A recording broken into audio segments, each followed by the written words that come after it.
Good evening and welcome to 302 Sports, Henley Open Conference Friday night game of the week. Tonight, live, the Battle of Georgetown from the Castle in Georgetown, Delaware. It's a crosstown rivalry as the number 9 Sussex Tech Ravens take on the number 4 Sussex Central Golden Knights. It's the Battle of Georgetown. Good evening, folks. I'm Benny Mitchell, and you're watching the Sodell Concepts pregame show. It's Week 7, and after tonight, the tournament picture should start to clear up. But with the Henley Open Conference being so unpredictable this year, maybe not. Some teams can get 7 wins on the season, and those strength of schedule points, they're going to start becoming a factor.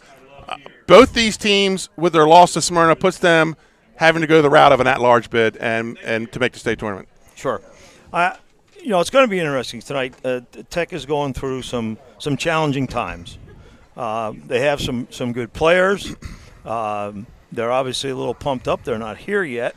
But we saw a really good Sussex Central team play last week, and I think it's going to be difficult to beat Central if they're on their game like they were last week. They just offensively and defensively, they're superb. The Sussex Tech Ravens, they come into this game 3-3, 2-1 in Henley North. The Ravens' running attack is led by K.J. Custis, who leads the team with 546 yards on 7 carries with 7 touchdowns. He carries the load for Sussex Tech, Jim. The rest of their carries among 8 other backs is 70.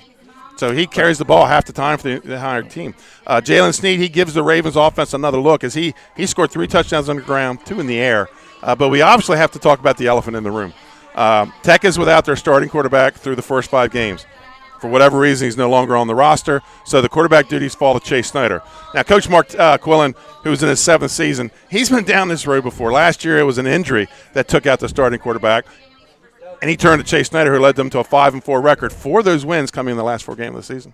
Well, that speaks for Snyder in itself, that he has experience. He's used to coming in under some circumstances of such. So, again, as you said in the opener, where do the emotions swing? We're not mind readers up here in the box, and we've both been on either side of things like this. So it's really going to be interesting to see what transpires this evening. John Wells, he's been the helm here at Sussex Central for 24 seasons. That's the longest-serving coach ever here for the Golden Knights. Tack, this is a team you can't really point to one player and call him the standout. Coach Wells literally uses a stable of running backs. 7 different players have scored rushing touchdowns, with Tyjair Shepard leading the way with 9 touchdowns. On defense, it's their speed and ability to get to the ball carrier. If I had to pick a player on defense, I'd have to say Katai Tilley, who leads the team with 49 tackles, 2 interceptions, a fumble.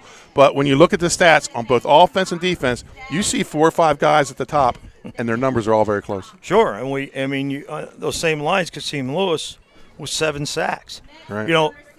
Coach Wells does an outstanding job. There's discipline. These kids run the same offense over and over and over. I have a tremendous amount of respect. The difference for them is they are a team versus a one-star and everybody else loading on his back. Mm-hmm. That's what I really like about this. When you look at their stats, that you send me every week, you got 4 guys, and 2 of them, all 4 have more yardage than the top 2 running backs at Tech.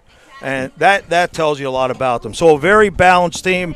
They are prepared for injuries and setbacks because they have so much depth and they play a lot of kids. First, folks, we're going to take our first commercial time out. And when we come back, it'll be the Millman's Appliance Players to Watch segment. Folks, we'll be right back with your Friday night Henley Open Conference Game of the Week.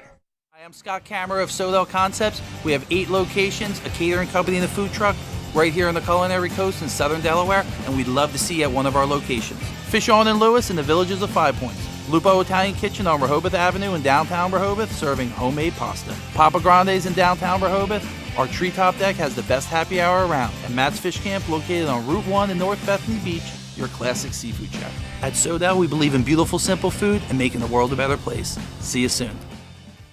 Hi, I'm Scott Kammerer of Sodell Concepts. We have 8 locations, a catering company and a food truck. Hi, I'm Scott Kammerer from Solo Concepts. Solo Concepts is an award-winning restaurant group on the culinary coast with 10 locations. We're a chef-driven group. Come check us out. See you soon. Solo Concepts believes in the vision of our founder, Matt Haley: cook beautiful, simple food, develop the people we work with, and make the world a better place.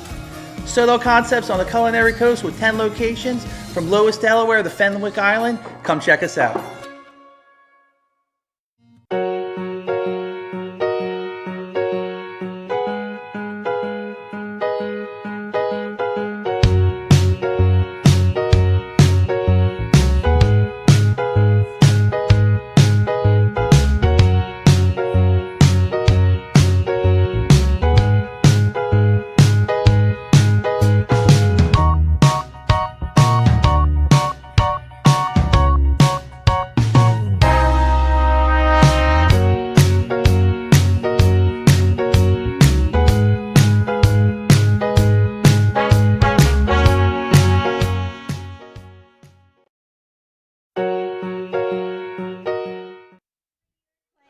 And welcome back to Sussex Central High School, known as the Castle, for tonight's Battle of Georgetown. Benny Mitchell here with Jim Tack. And Jim, let's talk about some of these guys, these players to watch tonight. We're going to start with the Sussex Tech Ravens.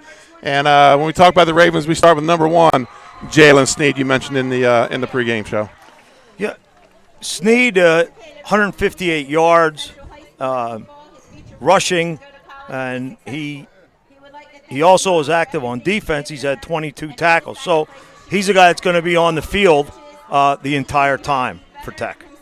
And then number 6, Kevin Custis, KJ Custis, running back, linebacker, and he is the load for Sussex Tech. Yeah, Custis is the guy they'll have to key on.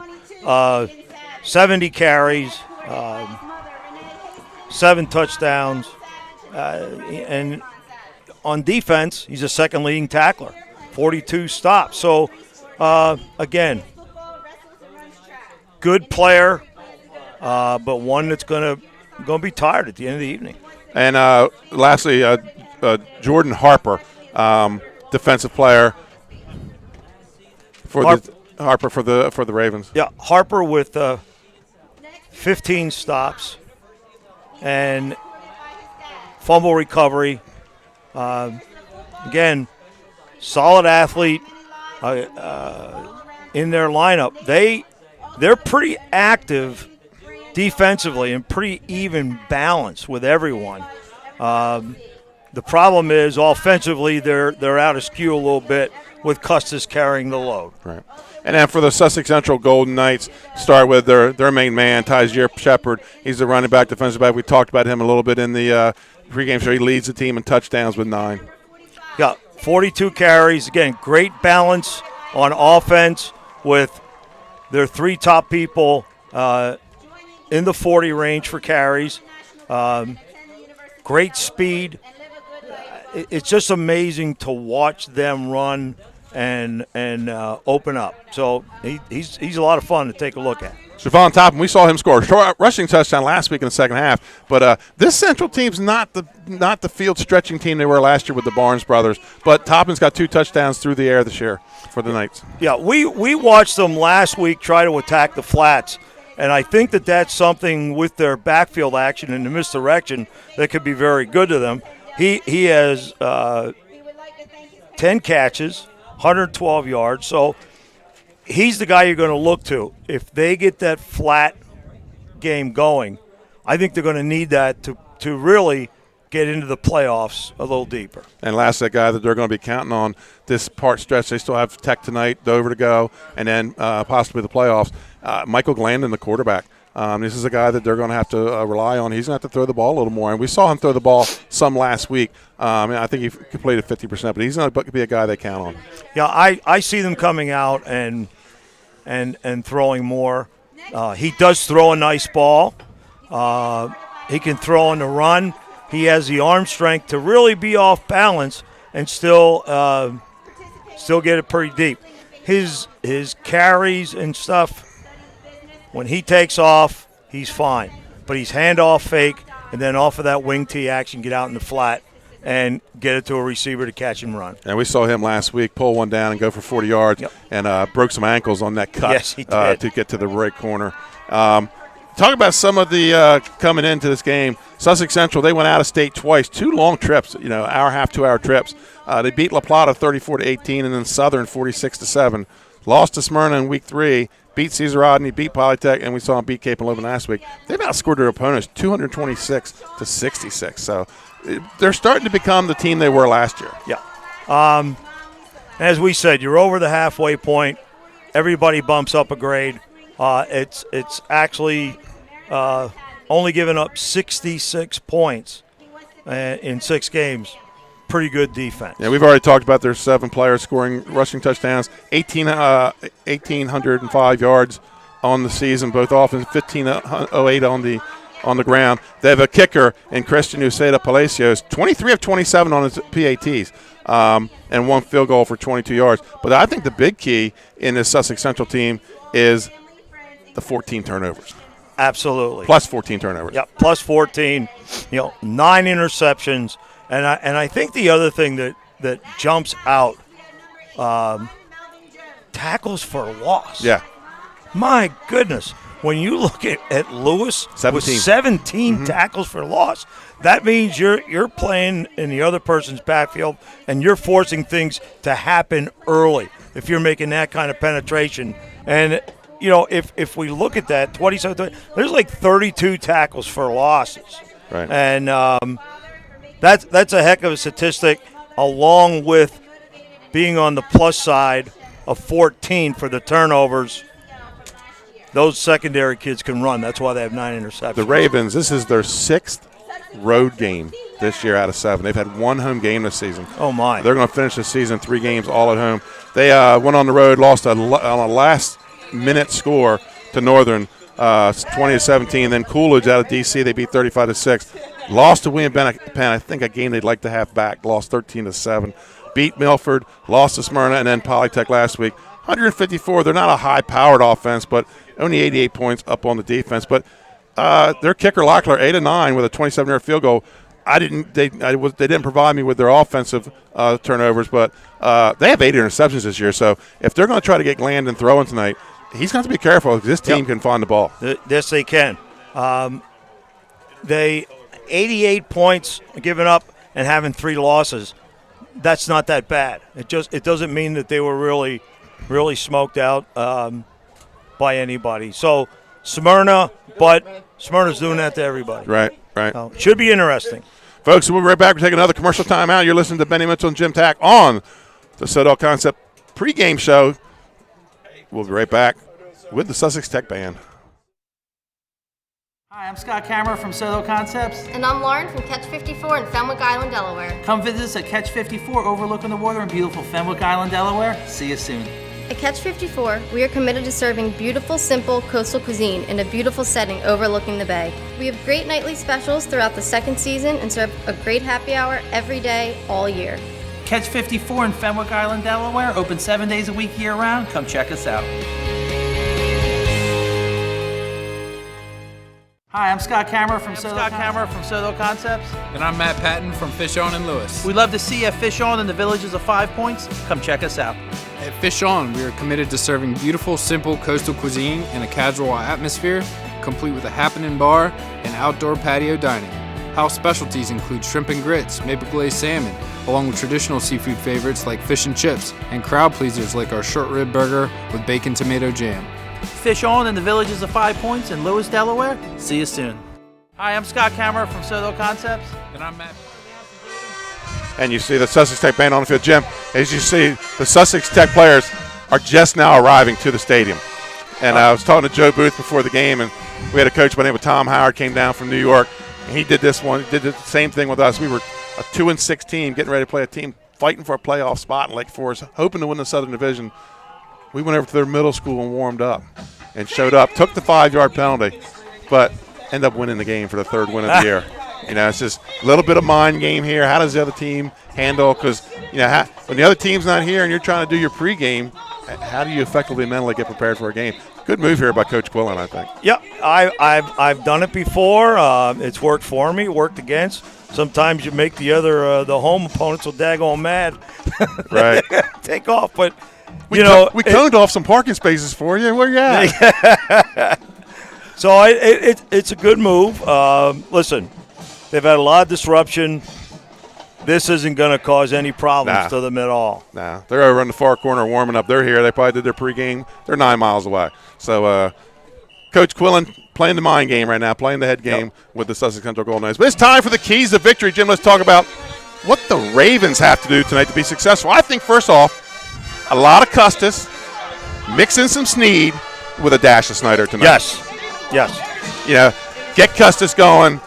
You know, and let Snead take over, but Snyder has to be involved in this game. Snyder has to be able to step in and maybe on first down hit a few passes. Right. They can't let the Central defense just load up and key down on them. I think the next thing they have to do is they have to limit mistakes. The Knights feed off third and long situations. Absolutely. That's where their screen game should come in at the third and long. Stay out of the penalties.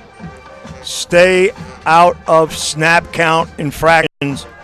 Great high school football atmosphere. We're watching their band right now. They're going to play all night long. They're going to be involved in this game. And they have a great student section, too, called the Tech Pack. They got to feed off the energy that those people have brought here to the stadium. Yeah, as we sit here, there's a heck of a band, a big band putting on a show, and the stands are filled. Right. On the Tech side. Right. So, absolutely, they embrace the tradition. The community thinks it's important. They're here on a Friday night.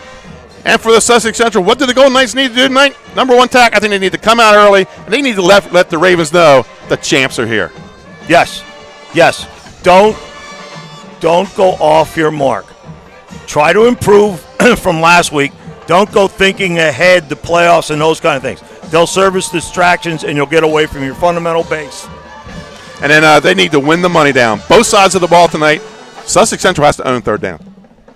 Yes, and the way that you earn third down, I think, is by controlling first down.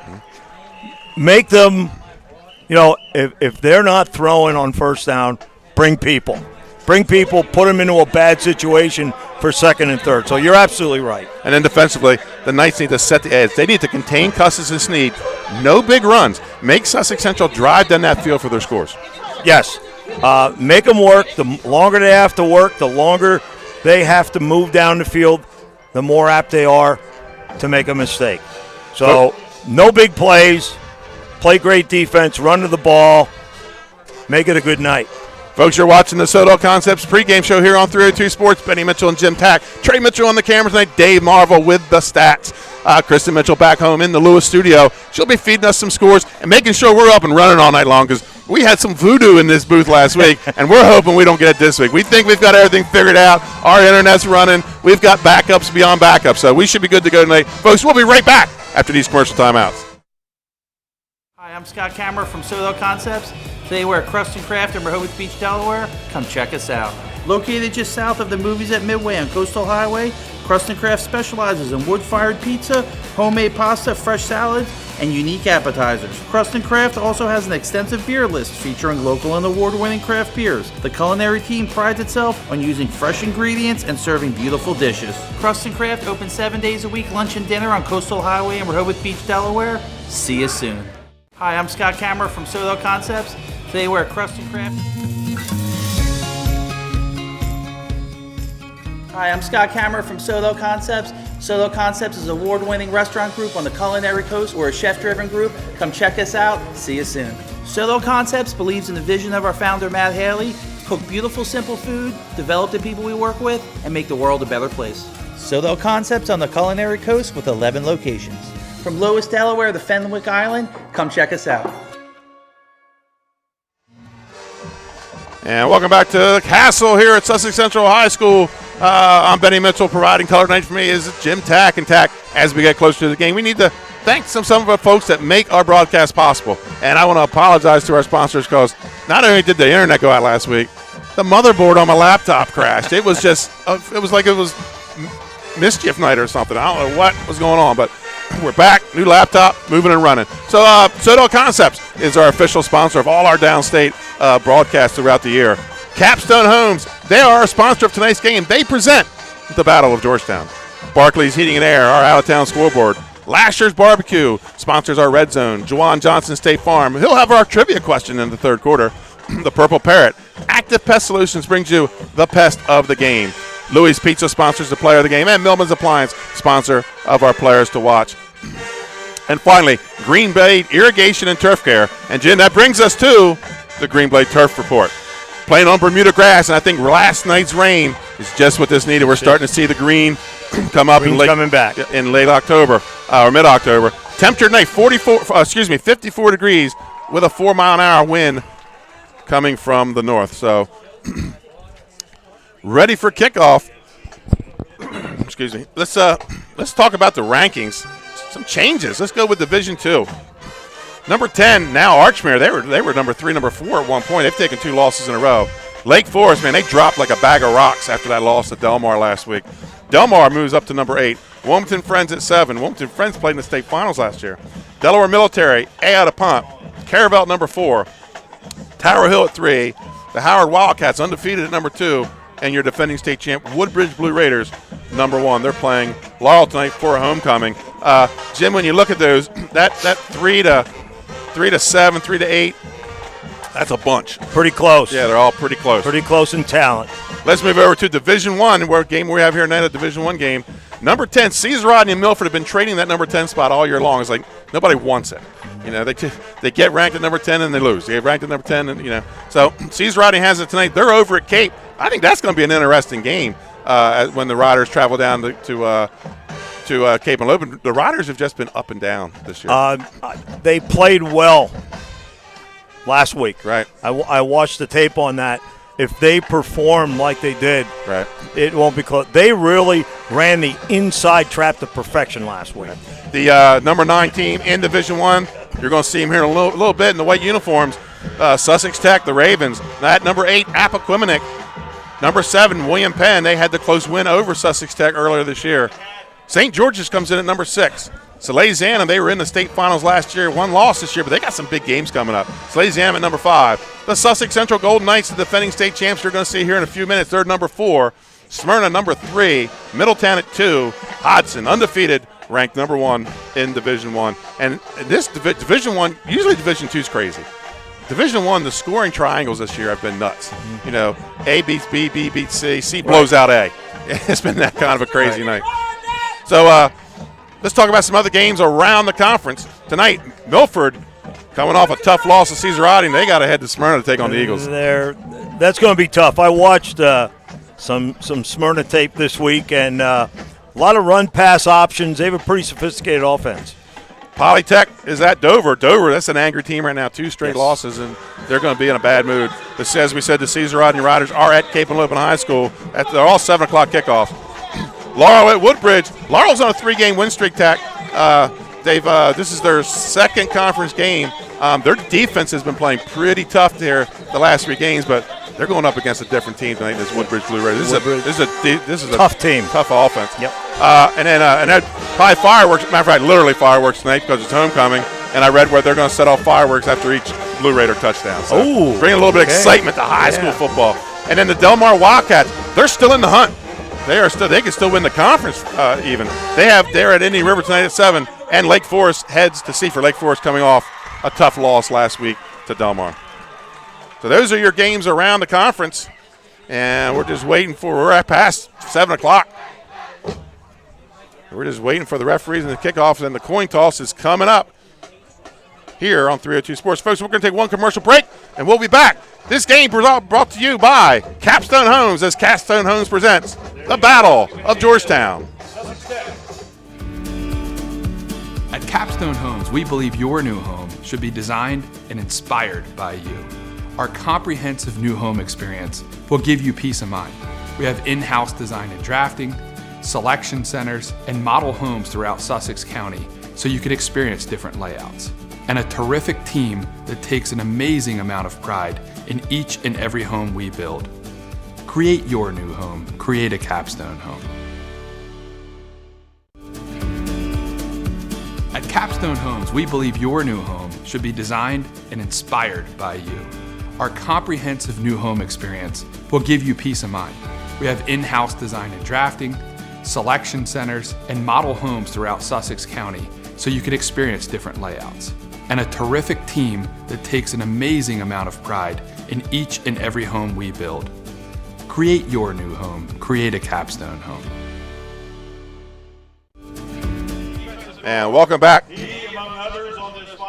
to Sussex Central High School as we get ready for the coin toss. And the captains head out to the middle of the field. Sussex Central in the all blue. And Sussex Tech, they're wearing their stormtrooper gear. They're in the all white.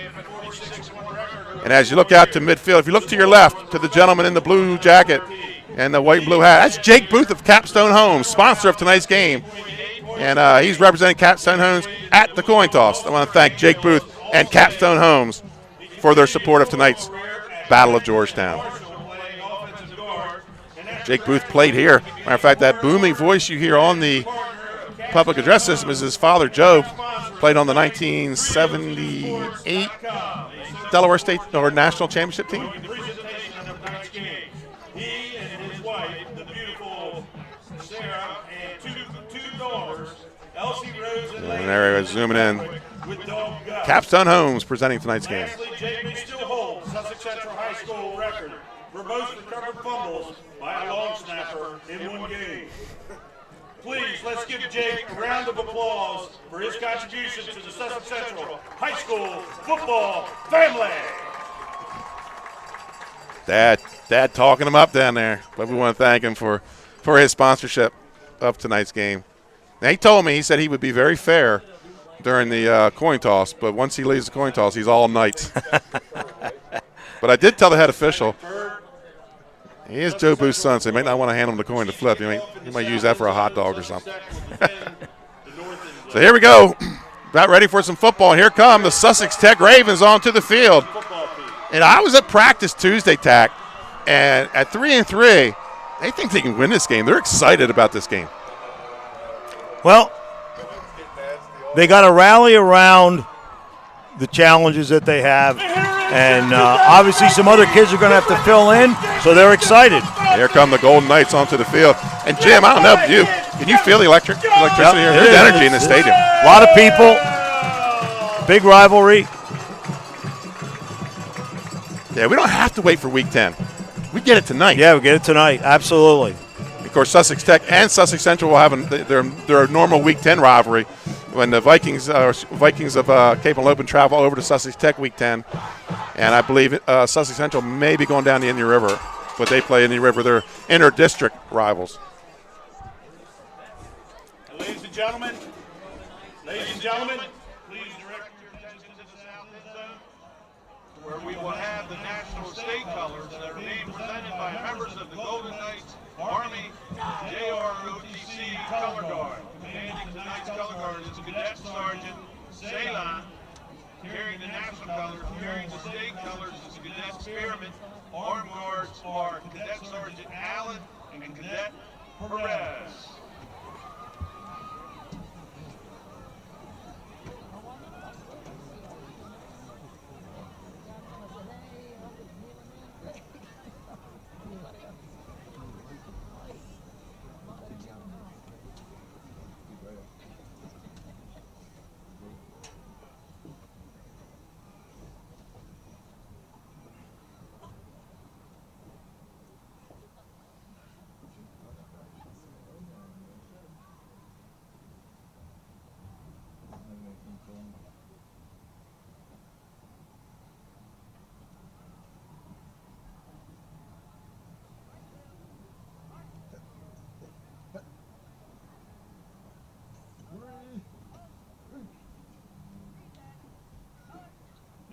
Please stand and remove your caps and respect the playing of our national anthem.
Ladies and gentlemen, the table's been set.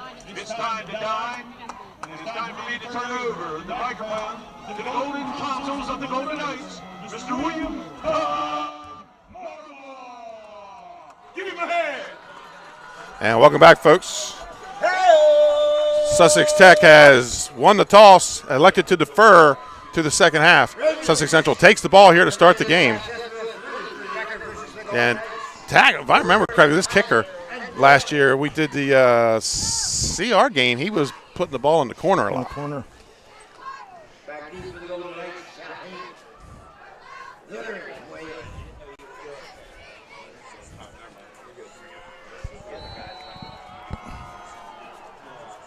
So here we go. The game is underway.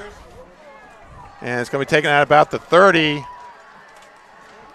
and out to about the 40-yard line where the Knights will take over 1st and 10. Javon Toppin on the return. Alex Adams, number 28, on the stop, a junior. And nice size front line for Tech.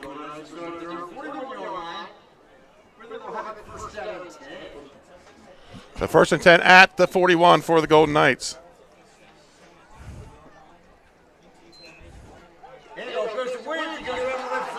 And that's Williams. He's going to pick up about 8 on the play. Pick up a 2nd and 2 for the Golden Knights. 2nd and 2 for Sussex Central.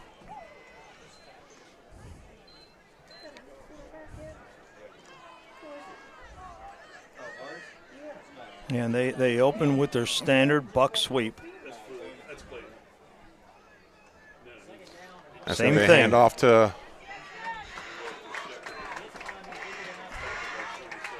21 Shepard, and he's got the first down.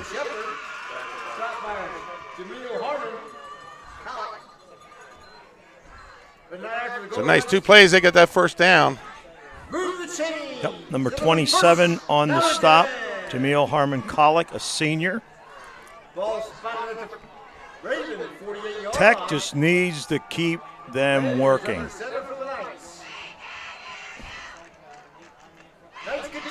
Up the middle, that's going to be Stratton. I think he's close to a first down. They're going to mark him just a bit short. It's going to bring up a 2nd and 1. So they're doing what they want to do here, Yep. Tech. It's just the game plan they want to come out with. They ran the inside quick trap to the fullback. So far, they've just run the buck sweep, pulling the 2 guards, and now they went to the inside trap, and there was a heck of a block in there that time by Collins. 2nd and 1 under center's Landon. Motion comes to the near side, and it's going to be Stratton again off the right side on the lead. Breaks a tackle, steps out of another, and he's going to be taken down inside the 15. We're in the Lasher's Barbecue Red Zone. Red Zone brought to you by Lasher's Barbecue on Long Neck Road in Millsboro. Chancellor Johnson on the stop, and they had a tight end, a flanker.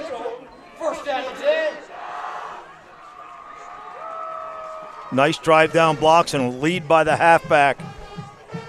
1st and 10 for the Golden Knights at the 14-yard line. Glandon under center, wing T formation, and it's going to be Stratton again with the lead. That was number 15, Harper, on the tackle. Harper got in there right away. Harper came down from his end position on the slant. Gain of 1 on the play, 2nd and 9 for the Knights. And that's something they're going to have to do. Make first down a blitz play. Right. If they're not going to throw it, bring people on first.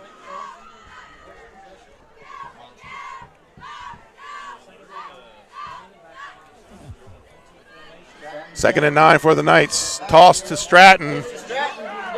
Finds a blocker. Big hit. And then a group of Ravens come in and finish it off. I believe that was number 1, Jalen Sneed, on the initial hit. Jalen Sneed on the stop. They had a strong formation that time. They had the slot out in the front, the halfback behind the tackle, and then the fullback.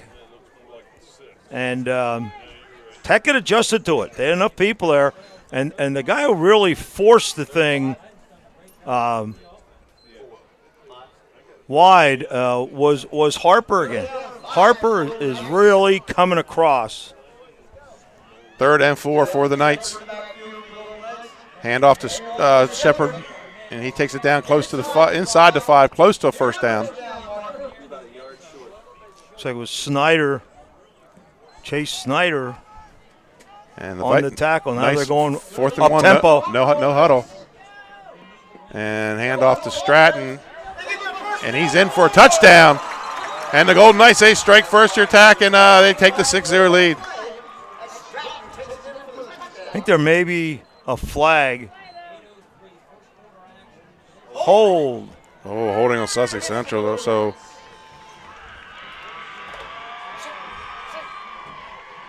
But a good move by Central. Get up, get on the ball. One of the things that Tech is doing right now is they're bringing their ends upfield and squeezing hard, trying to shut off the buck sweep and to shut off the ISO.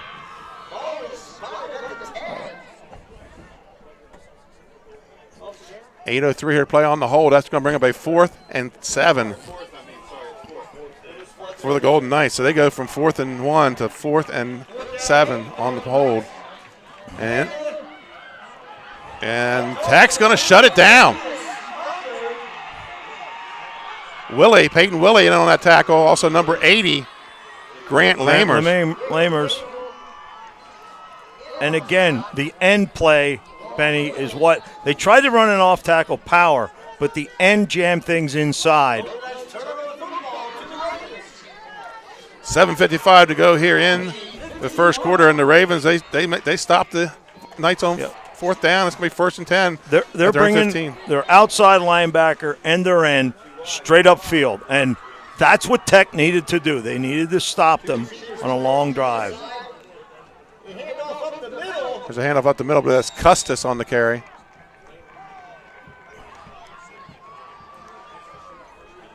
Gain of, call it 6 on the play, brings up 2nd and 4. It's like he was stopped in there by Dempsey. Dempsey had a nice game last week. Yes, he did. I didn't notice it until I looked at the stats after the game. 2nd and 4 for the Ravens.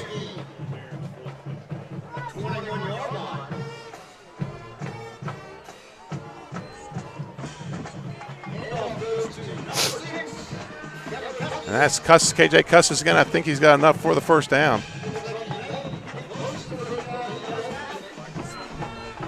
Yeah, and that was Lewis and Saffold on the stop. So 1st and 10 for the Ravens. Tell you what, Lewis made a heck of a play in that last one. He's quick. And to get into maybe a gain of 1. See who the ball carrier is. They peel people off. That was Custis again. Yeah, he got to the hole and met somebody there right away. Yeah, I'm pretty sure it was Alton Dennis in there, 54, the inside linebacker, who read in fast along with the end on that side. 2nd and 9. Shotgun formation here with Snyder. Fakes the handoff, turns it up on the quarterback keeper, and he's going to get out across the 35. He's close to a first down, and I believe they're going to give him the first down. Nice option keep. Frisbee in pursuit, number 45, and Alton Dennis again. Now they spread them out with twins. They actually cross-blocked and brought the guard out on the end. So a nice read by the quarterback. 1st and 10 for the Ravens. Full backfield with that shotgun formation.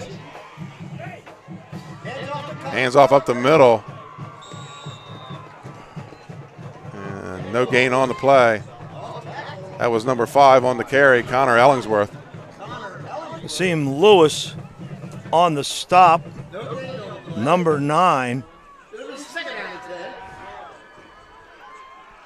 2nd and 10 for the Ravens at their own 41-yard line.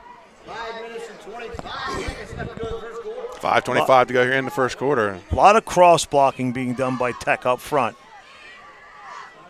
They're going to flip the formation here. Giving unbalance. Yeah, Central adjusted. That's Custis. Look like he cut on that inside foot and slipped and fell. There. Good call, Benny. Inside foot will crush you. It's going to bring up a 3rd and 11, and just not where I think they want to be. No.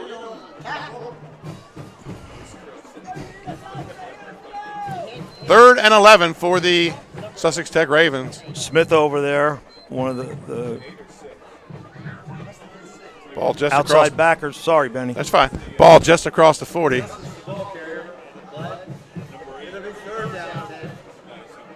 Snyder takes the snap. Play action, back to pass.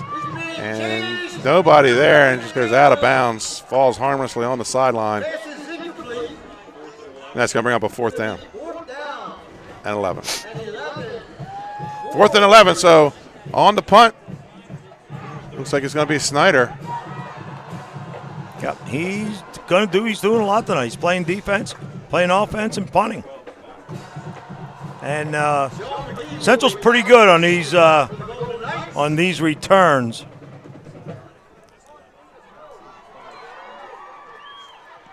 And end over end gets away right at the returner. And that's going to be Deuce McGee. He dances, but he's going to get out to about the 41-yard line where it's going to be 1st and 10 for the Golden Knights. So both teams shut down their opponent's first series. Although the Knights got really deep.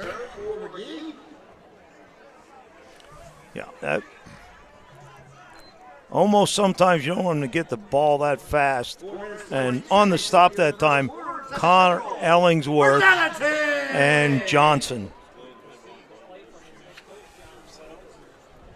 So Knights break the huddle. This is their second series of the game. 1st and 10 from their own 41-yard line. And it's going to be the jet sweep with Shepard. Cuts it back into the middle. And it's going to be taken down after a gain of about, call it 5 yards. It's going to bring up a 2nd and 5. On the stop that time, Sneed and Grant Lemires, a senior. But again, a quality gain on 1st down. The cutback got him more yardage. 2nd down for the Golden Knights. Single back in the backfield. That's Stratton. Motion comes to the near side, and it's going to be Parker Shepard again, and he gets it across the 50 for a 1st down for the Golden Knights. The stop, Willie, the big D tackle, and Ellingsworth, number 5. Now again, they're making their living on pulling the 2 guards. Everybody's blocking down. The 2 guards, lead guard will kick. Backside guard will wrap around. 1st and 10 for the Knights. They flip the formation with the tight end. And it's going to be all balls on the ground, hit right away. Sussex Tech recovers. Number 27 on the recovery, Jamel Kollick. 1st down, Ravens. The first turnover of the game, one of the things that we said we're going to keep an eye on. And it looked like a missed handoff there. I'm not sure if Williams thought he was supposed to get it, but he kind of looked back like he thought he should. Yeah, they went to the buck sweep again. The fullback entered the line. That's how you can tell the difference. And the ball was on the quarterback's hip. 1st and 10, pistol with a little eye look to it. And it's going to be Sneed, right side, looking for some running room, and he cuts it back towards the middle. And he's going to get out to close to the 35-yard line.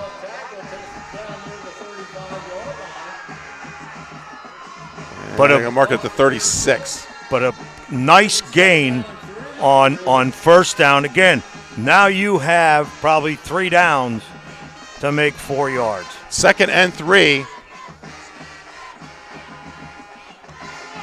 for the Ravens.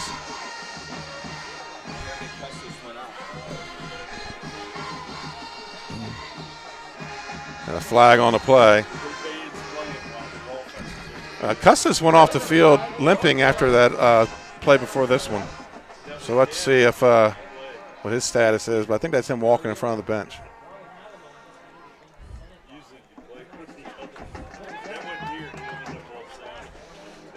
So that could be a big loss for the Ravens. Yeah. If he doesn't come back in. So Sussex Tech lines up both sides. That's going to make it a now 2nd and 9. And back to about their 41-yard line. I think he's back in. Did he make it back in? Is that 5 or 6? That's 5 back there. 5 back there, okay. Quick pitch. That's going to be a toss. That's number 8. That's Custis, number 6. Number 6, Custis. So he checks right back in the game. Dominic Smith on the stop. On the quick pitch. 5.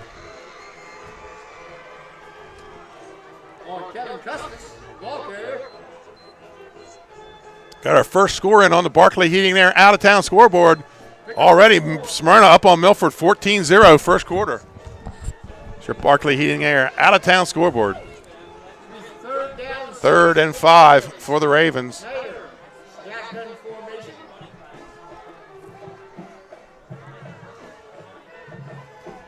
Going to be a little play action to Custis. Has a man in the flats. That's number 1, Sneed.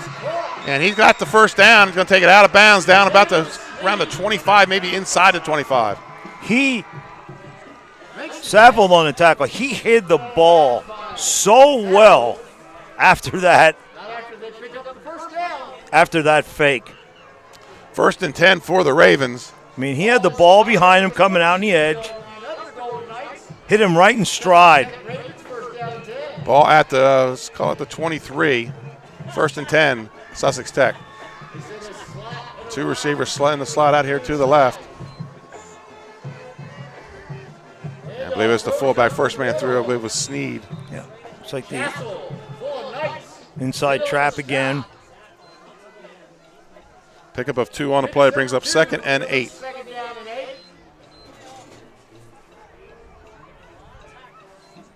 Again, hitting the flats with the pass is a bright move because they're both bringing their ends and outside linebackers hard to try to shut off the perimeter game. 2nd and 8 for the Ravens. Snyder takes a snap, option play to the left this time, pitch on the ground, and Custis does not get it back. The Golden Knights get it back. Turnover the other way. First down, Sussex Central. Dominic Smith on the recovery. So we didn't even discuss turnovers in our keys of the game, and we've had 2 already. 1st and 10 for the Golden Knights at their own 33-yard line. Pitch was behind the halfback. Yeah, they lost their ratio when Snyder had to veer back a little bit. He had to take a step back, and when he turned, Custis wasn't there. He's a step or 2 ahead. So here we go, 1st and 10 for the Golden Knights. Wide to the far side, wing on this side. Motion goes to the away, and that's going to be Kasim Lewis. And he's just a hard load to bring down. He's going to get about 3 on the play. Yeah. 15, Harper on the stop.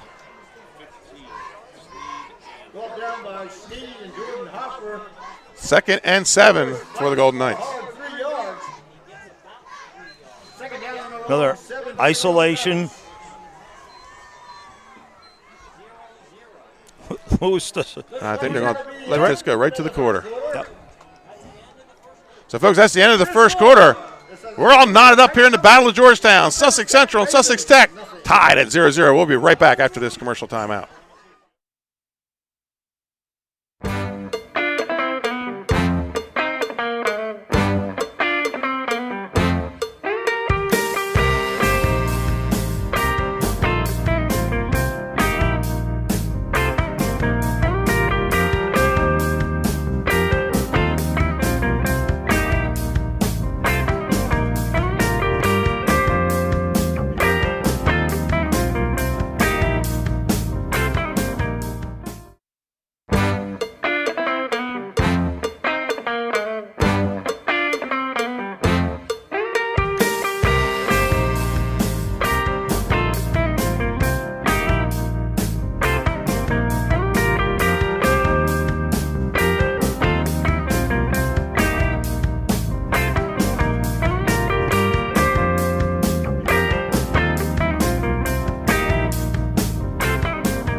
And welcome back to Sussex Central High School. No score here at the start of the second quarter.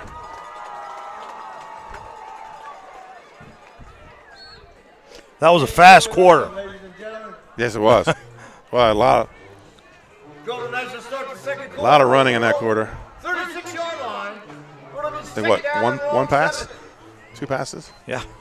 Here we go, handoff to Williams. And I'm not sure if he got back to the line of scrimmage. It's going to bring up third down. And they're going to get back to the line of scrimmage, 3rd and 7 for Sussex Central. Now we'll call it no game. It'll be 3rd down and 7. They stopped that time. If you be my girl. 3rd, and we're getting entertainment up here tonight. He was off his game last week. This week he's on. 3rd and 7 for the Golden Knights. Oh, counter crisscross, and it's fumbled. Recovered by Sussex Tech. Number 15, Harper, on the recovery. So these two teams doing what they don't normally do, Tech. No, not at all. Turning over the ball. It's 3 already tonight.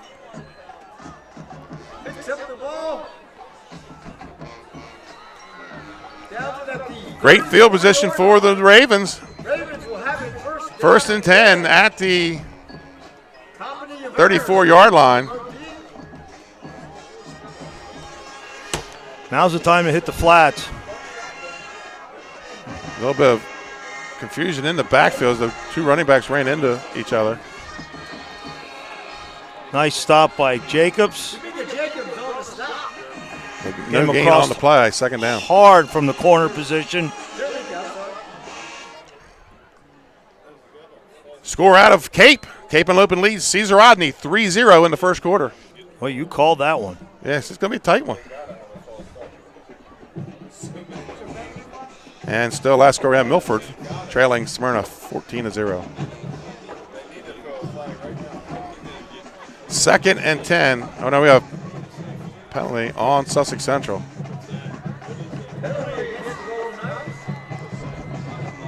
They say horse collar? Is that what he called? I believe so, 15. I think he reached into his shirt, so it looked like maybe he got caught a horse collar there. I'm trying to pick it up on the replay here.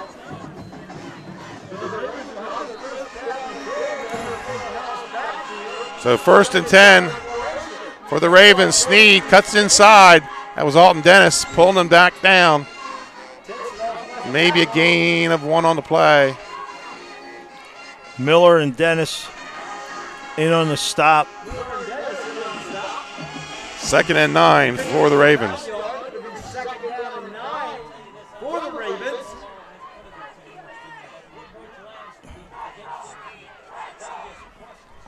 Look how that 2nd and 8 is. The old yard marker guy moved on me. 2nd and 8 for the Ravens. That's going to be number 5, Ellingsworth. He gets it up inside the 15. We're in the Lasher Barbecue red zone. And so he's going to pick up about maybe 5 on the play. It's like Jeremiah Wilson on the stop, number 15.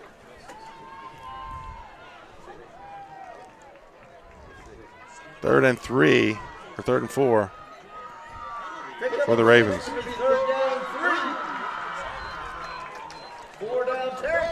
Ball inside the 15, so now about the 13-yard line.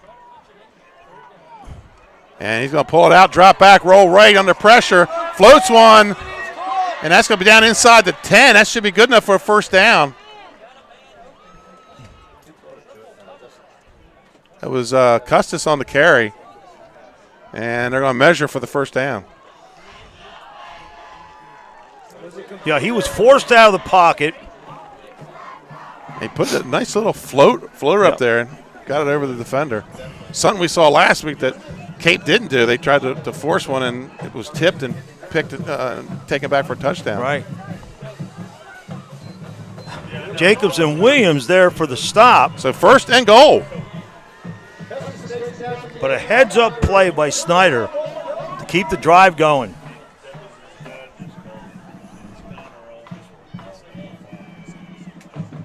going to be Sneed left side. So it's going to be about gain of maybe 2 on the play, and there's a flag. That's going to be a dead ball foul.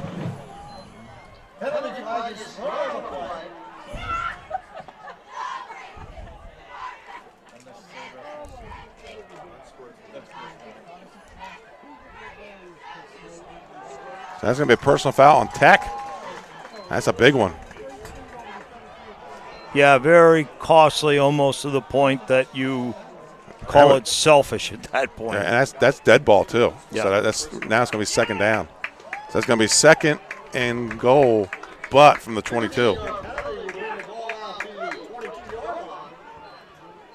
So second and goal from the 22.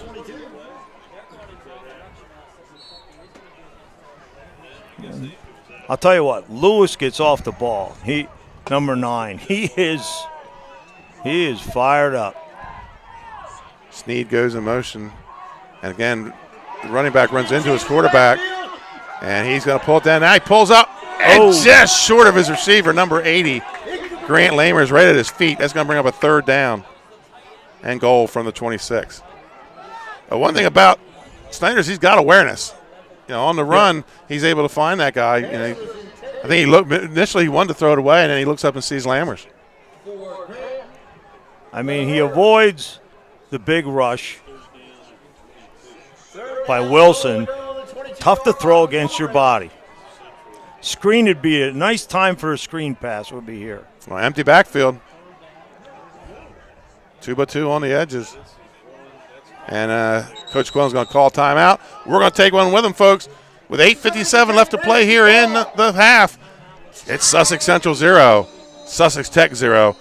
That's what they call rivalries, Jim.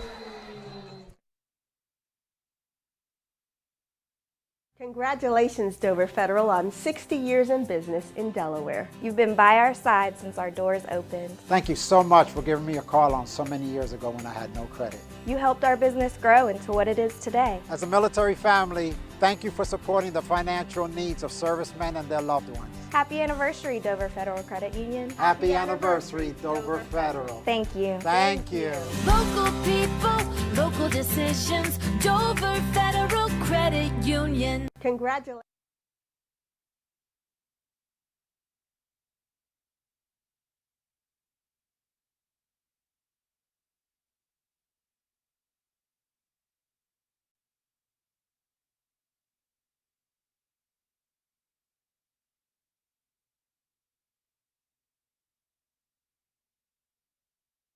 And welcome back to the Castle here at Sussex Central High School. Play is going to resume after the Sussex Tech timeout.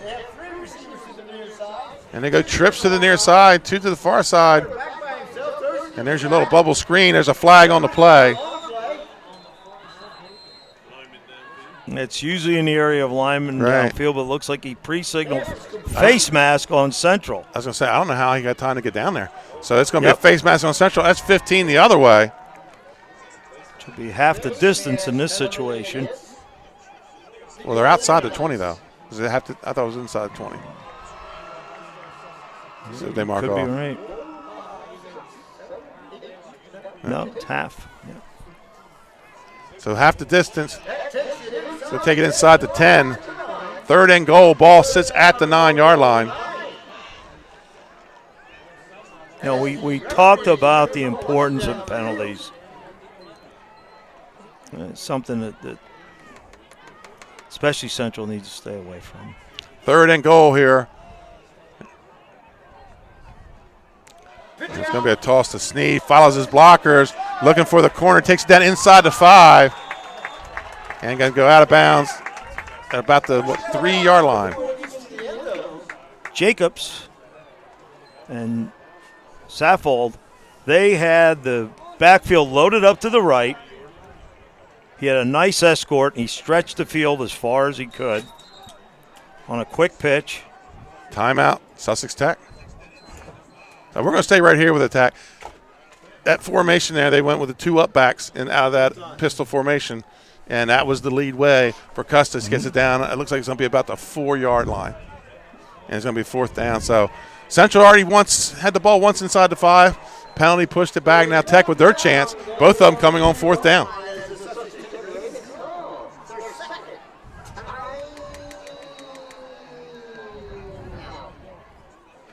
And we talked about in the pregame how these two teams, they're looking to go the at-large route for a state tournament bid. Tech's probably has to win out. They're at 3-3. They're gonna have a tough time making it at 6-4, 7-3. Well, they're 7-3 now. 6-4. I don't think they make it. Sussex Central, they still have some quality wins. They've only got the one loss. Central just needs to play out from under their mistakes right now. So the ball's going to be on the right hash, 4th and goal from the 4.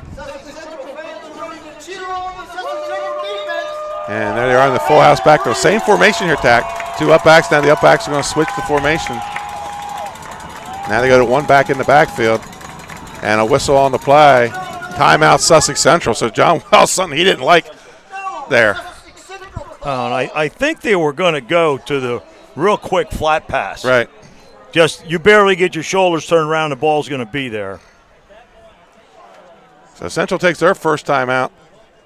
So far, I'd say the talk of this game is the turnovers, Tack. Both teams absolutely turning the ball over. Sussex Central twice now. And it's what did we say, they're a plus 14 on turnovers? Yep. Yeah, with 9 interceptions, I think. So another thing we said, got to contain Snead and Custis. So far, they haven't let him have the big run for a touchdown. But Custis, can't wait to see the halftime stats. He's having a pretty good first half. Yes, he is. So we come back from the timeout. Again, 4th and goal from the 4 for the Ravens. And here they are in that power formation. And they're going to shift to it again. Ellsworth takes the snap, rolls left. Oh, he has a man. Incomplete. Turnover on down. Sussex Central has the ball at their own 4. He was jammed up, and then the defender fell down, and just not a great throw. Update score out of Smyrna. On homecoming, Smyrna Eagles 22, Milford 0. So here come the Knights. 8:25. That was a long. I think we're going to maybe 20 seconds off that hole. Yeah. I put the hex on us with the quick quarter. Yes, here we go. Golden Knights, 1st and 10.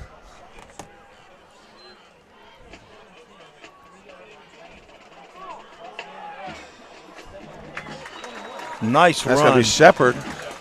He gets a first down out across the 15 to the 16-yard line. 1st and 10 for Sussex Central. Willie, 51 there in the pile, the big defensive tackle. They ran the buck sweep again. He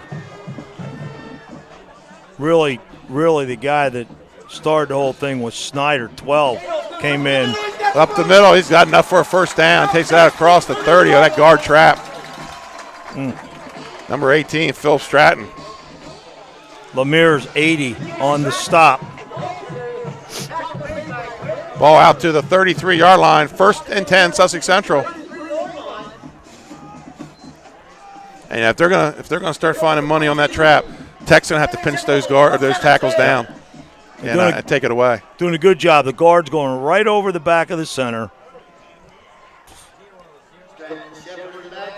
Shepard Parker on the sweep, cuts it up, bounces it back out. There's going to be a flag on the play, and he's going to be out to about midfield, and they go out of bounds, but flag back here at the line of scrimmage.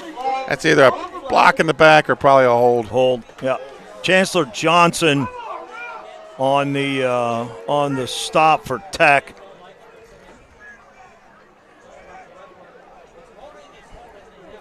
Hold on the play. Yeah, right. It looked to me like 76 for Central. Really Collins had a lock on the D tackle. So first down, and we'll see how far the penalty puts them back.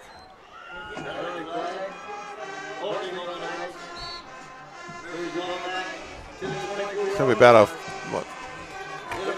18. Yeah. Penalties. 1st and 18 for the Knights. Glandon drops back, has Smith wide open down the middle of the field. He's at the 30, to the 20, the 10. Touchdown Sussex Central. Glandon to Smith. 76 yards. And we talked about how they don't really stretch the field. They stretched it just then. Touchdown for the Golden Knights. They go up. Great fake. Put the ball exactly where it needed to be. 17-yard touchdown pass. On the kick is Palacios. Sussex Central on the board.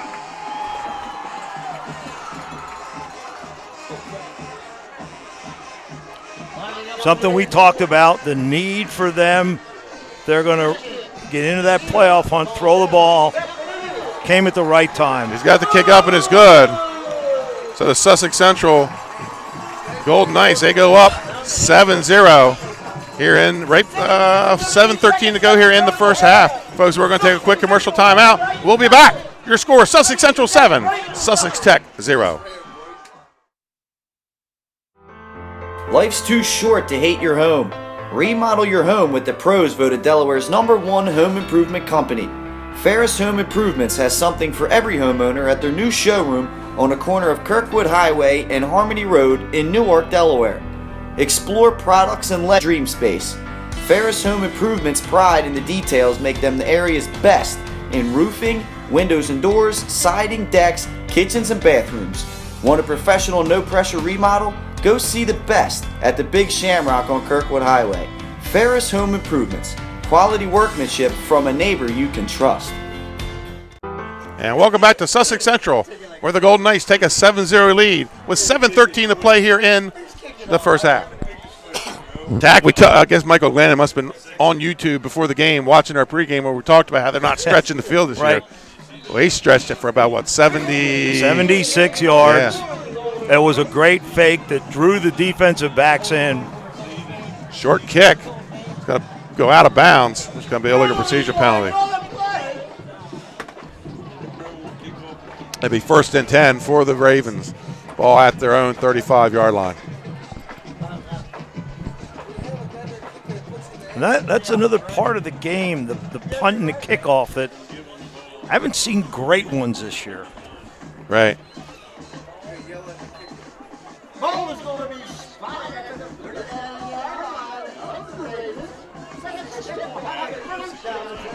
So 1st and 10, ball out at the 39-yard line. 1st and 10 for the Ravens. Slot to the left. And in the pistol with two backs behind him.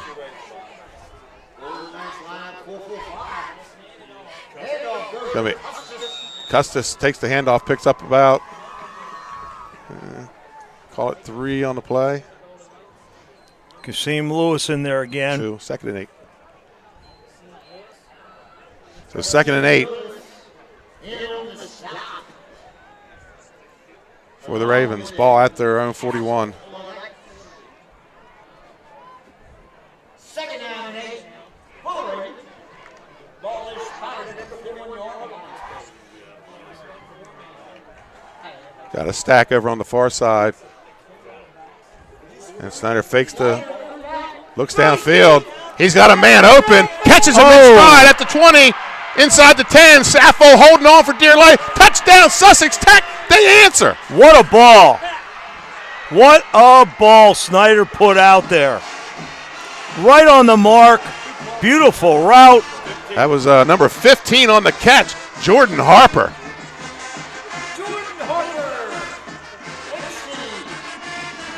And the Raven band, they strike up the band. On the kick, number 26, Eric Reinecker. I'm sorry, number 20's kicking, Caleb Locklear. On the hold is Sneed.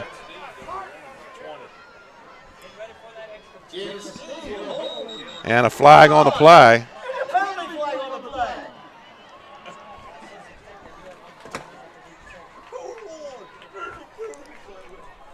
And lined up in the neutral zone is Sussex Tech, so move it back 5.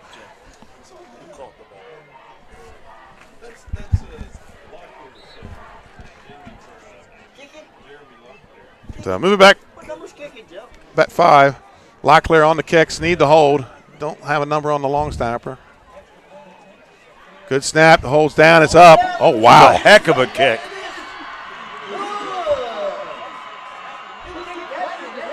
And we got a scuffle going on and a flag. And now another flag. That should be on Tech.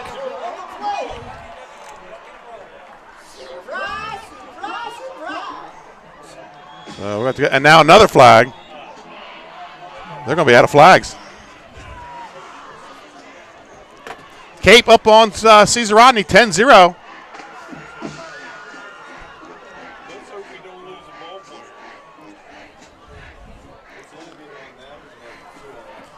When I saw a Tech player would not leave Lewis up off the ground. Right.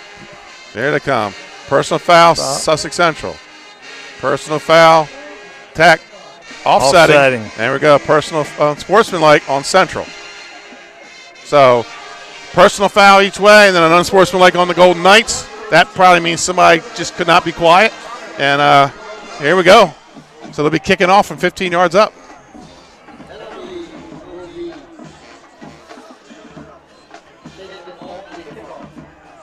And we're all knotted up at 7-7. Now we talk about energy in a rivalry game. This is what you call negative energy in a rivalry game. And I saw it when it happened. It just wouldn't let Lewis off the ground, and then Lewis got a little fired up. Right. Coach Wells talking to Kasim right now. He's an emotional kid who plays hard. But when it's over, they could have came out on the good side of that.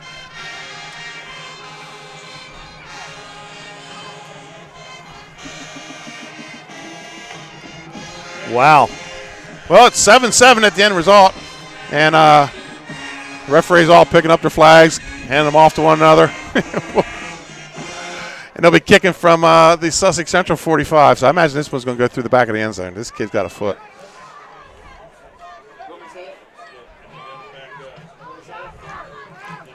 Yeah, he's legitimate. When you saw the extra point go up. Wonder if he'll put something up high here in the corner. This kid, we watched him do it against Caesar Rodney last year. And he gave Caesar Rodney fits on their kickoffs last year. Matter of fact, he was our pest of the game as the kicker. Yes. Last year against Caesar Rodney. And kicks it knuckleball down into the end zone.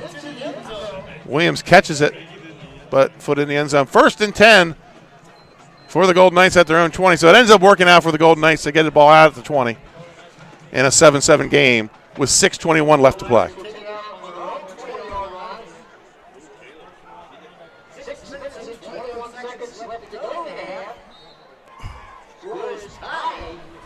Landon brings the play in from the sideline. 1st and 10 at their own 20. 7-7.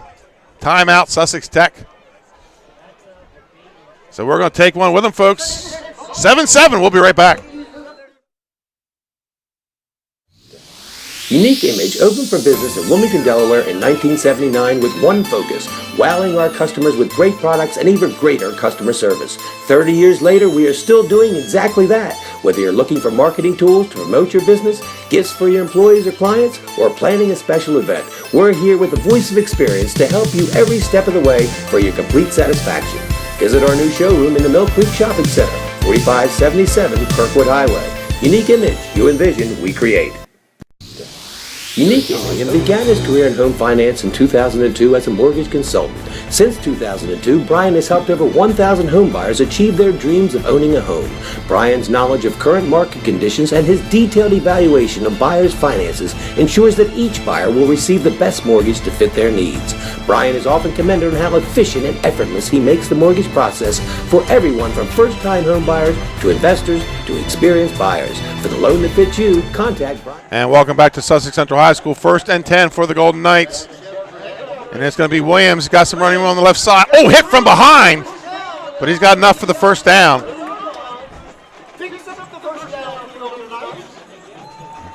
Jacobs finished him number 1.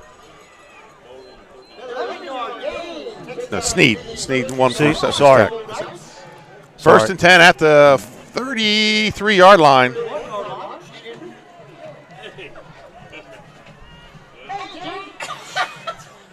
Oh, and that's going to be a procedure on the Knights. Back them up 5. Make it a first and 15.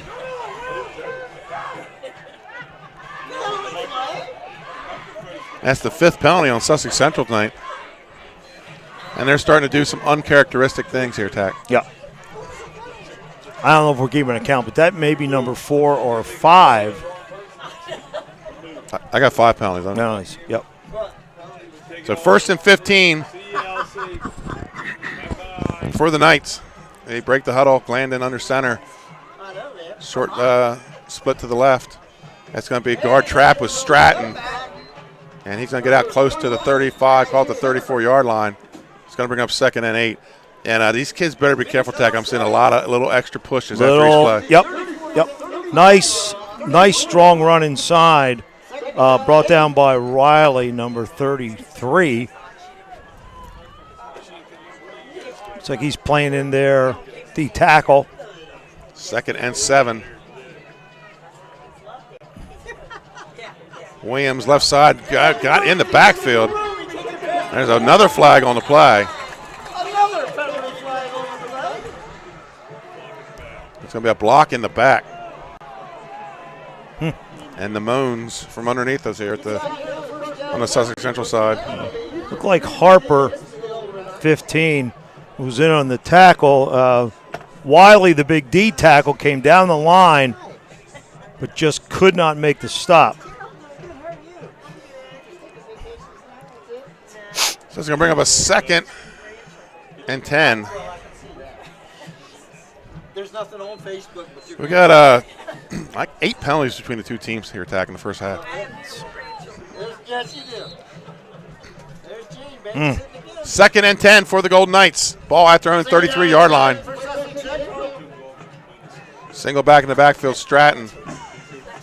Glandon's going to drop back. He's got down the sideline. Shepard open, catches it. Incomplete pass. Had him in stride and just that extra step, bobbled it. 3rd down. 3rd and 10. Great ball.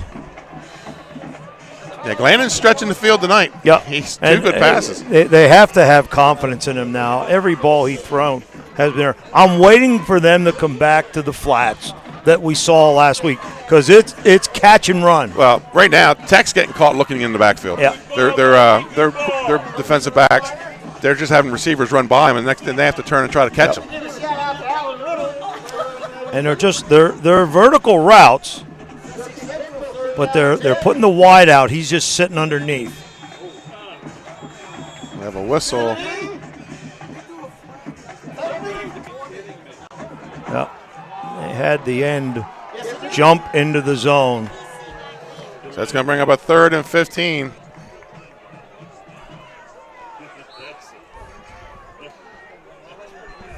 Toppin checks into the game, so he's their leading receiver this season.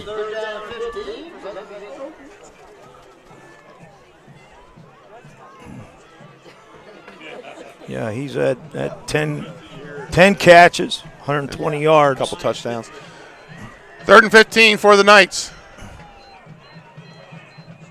Knights loaded the box and brought guard people. Trap. And he takes it across the 50, across the 45. First down, no flags. Nope. First down for the Knights. Sneed. So 1st and 10 for the Golden Knights.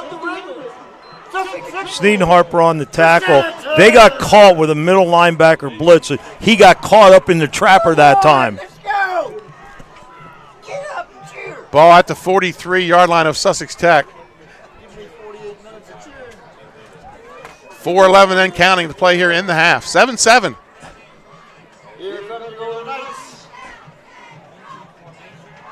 Shepard goes in motion. And it's going to be Stratton right side. He's got some running room. Cuts it back across the green. He's going to be close to a first down.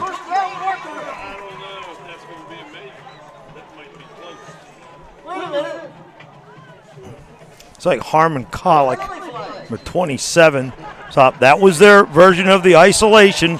Lead the halfback up onto the linebacker, usually a cross block if they're in a 3 shade. Cross block between the guard and tackle. Fullback will carry the ball. I think we're going to have a measurement.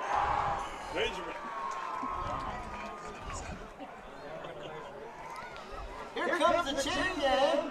3:54 to play here in the first half.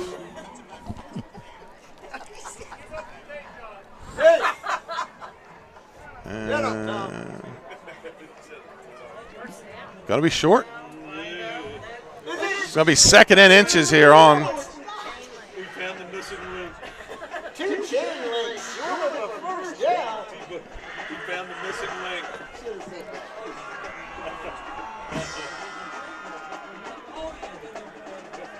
Second down and inches for the Golden.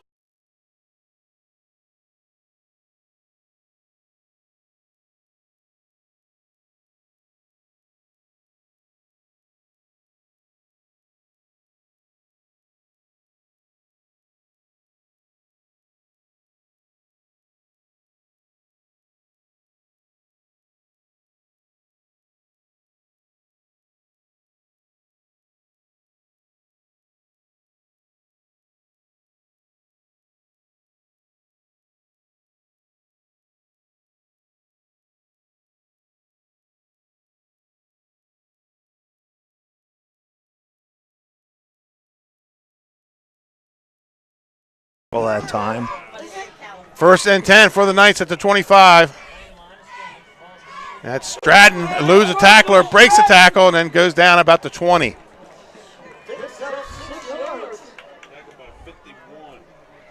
Tackle made by Willie. It's going to bring up a 2nd and 4.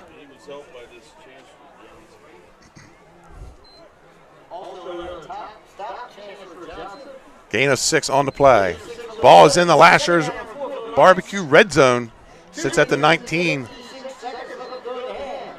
And Stratton cuts back again. Hit after a gain of about 4. Tackle made by Sneed. He's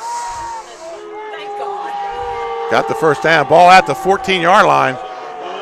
First down, Sussex Central. Fans wanted a unsportsmanlike on the play. Sneed again on the stop, coming up from safety position, and assist by Willie, 51. 1st and 10, ball at the 14. That's Williams left side, looking for the corner, going to go out of bounds. Tackle made by 22, Chancellor Johnson. Takes him, throws him out at the 5-yard line.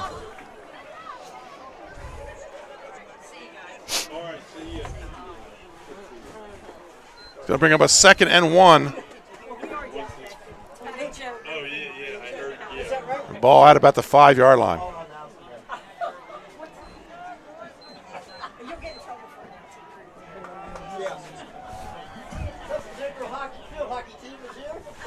Second and 1. Hand off to Stratton up the middle. He's got enough for the first down. Tackle made by 5. Connor Ellingsworth as he catches his feet. Ellingsworth, 51. Willie on the assist. 1st and goal, Golden Knights. Ball at the 3. 2:05 left to play here in the half.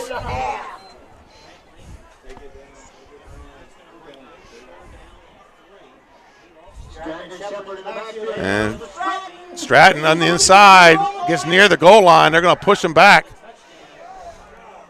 Tackle made by Willie. Same play, reverse pivot. Gain of about 2 on the play. By the quarterback, halfback leading, up inside. That ball sits just inches from the goal line. 2nd and goal. I would think we're going to see Kasim Lewis here, number 9.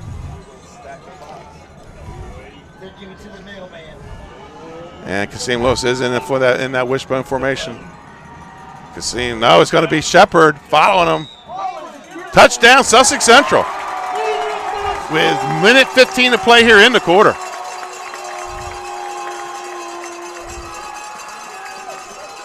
went with the power play. 2 backs leading up inside. Lewis in there leading the blocking, number 9. On the kick is Palacios. 13-7 is your score.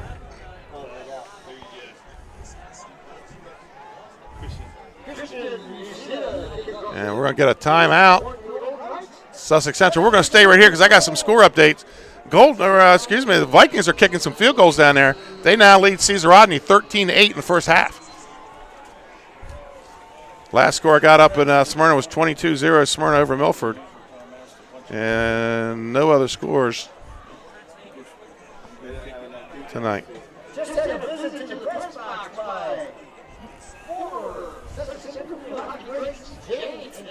Dan Brogy with a 41-yard field goal. What an athlete. Right. We saw him perform last week. We're expecting them second half.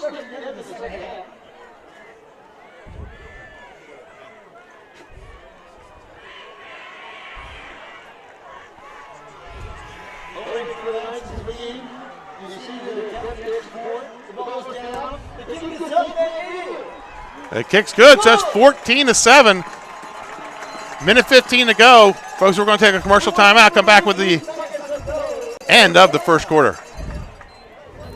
The Hadley Group is your local real estate resource. Brian Hadley joined Patterson Schwartz & Associates in 2005. In 2013, Nicole Flora joined Brian, followed by Emma Burnett and Grant Jepp in 2014. That's when the Hadley Group was formed. Patterson Schwartz Associates offer you exceptional knowledge of local market conditions and a commitment to represent you honestly and professionally. So for your next purchase or sale, think the Hadley Group. Visit our website at thehadleygroup.re.com. And welcome back to Sussex Central High School. 14-7 with a minute 15 to go here in the first half. The Knights will be kicking off, and I believe Tech does get the ball in the second half.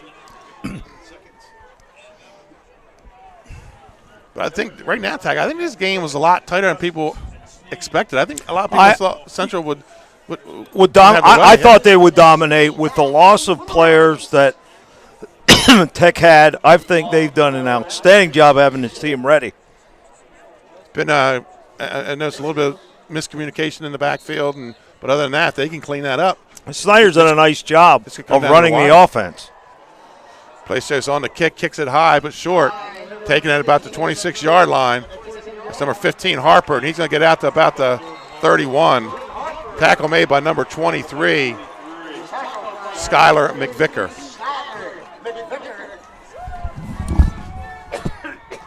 So 1st and 10, minute 10 to go here. Ball at the 32-yard line.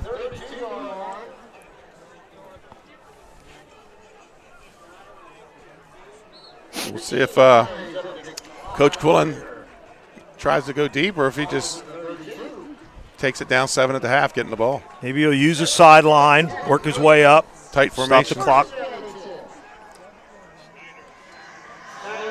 Custis, right side, cuts up in across the 40 or 35. Just Sussex Central, man, they get to the ball tackle. Oh, it's incredible the way they can run. Tilly in on the tackle from the middle linebacker position. Yep. They had 4 to 5 people there. You know, I stood by them when they walked in tonight, and they're tall, lanky kids, but they can run. Just amazing the way they can take off. Gain of 4 for Custis, 2nd and 6. Clock's down under a minute with about 32 seconds to go. And it looks like Coach Quillen says either break one or we'll just start it in the second half. Fullback up the middle, that's number 5, Ellingsworth. Gain of 1 on the play. Ty Tilly on the tackle. 45, Terrence Frisbee in on the tackle as well. And the players walk off the field to attack.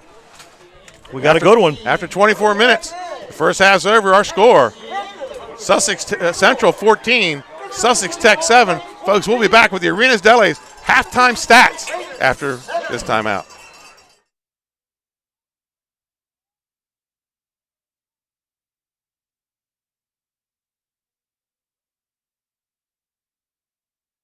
right here on the Culinary Coast in Southern Delaware, and we'd love to see you at one of our locations. Fish On in Lewis in the Villages of 5 Points. Lupo Italian Kitchen on Rehoboth Avenue in downtown Rehoboth, serving homemade pasta. Papa Grande's in downtown Rehoboth.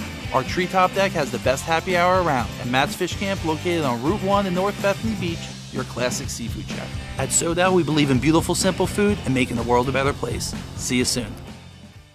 Hi, I'm Scott Kammerer of Sodell Concepts. We have 8 locations, a catering company and a food truck, right here on the Culinary Coast.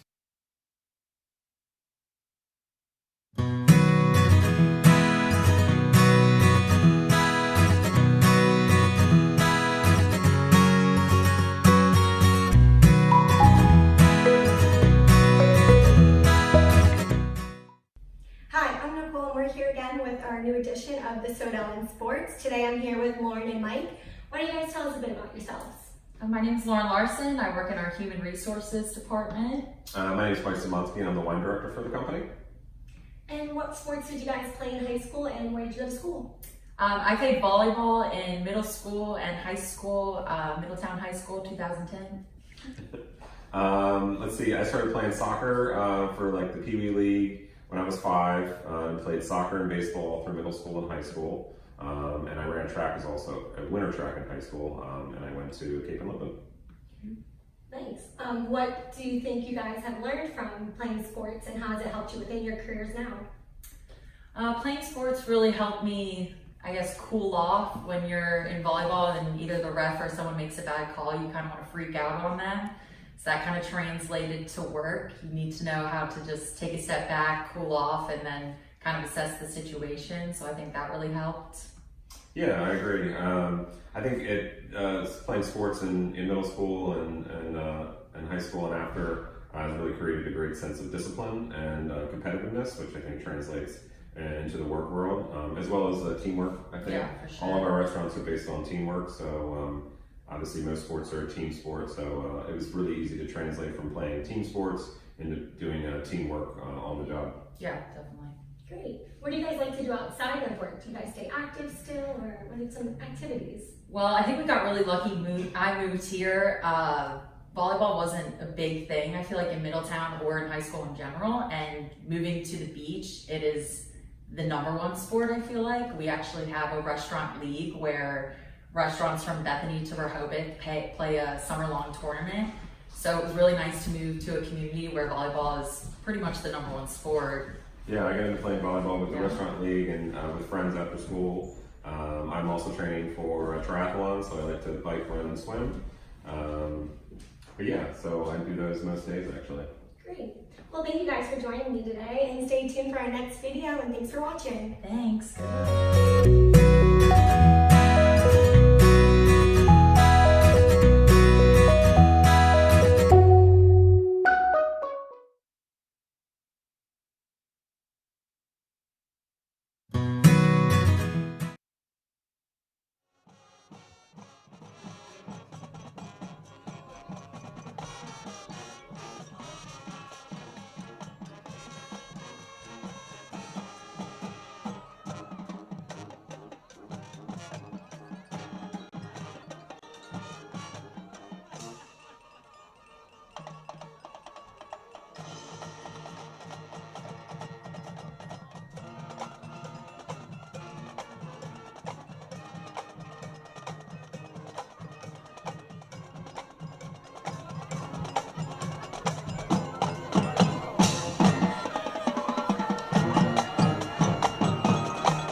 Smyrna keeps going for 2 every year. I said, well, what the hell are you worried about that for? Worry about why they put 30-some points in. Let's just go ahead and 30-some.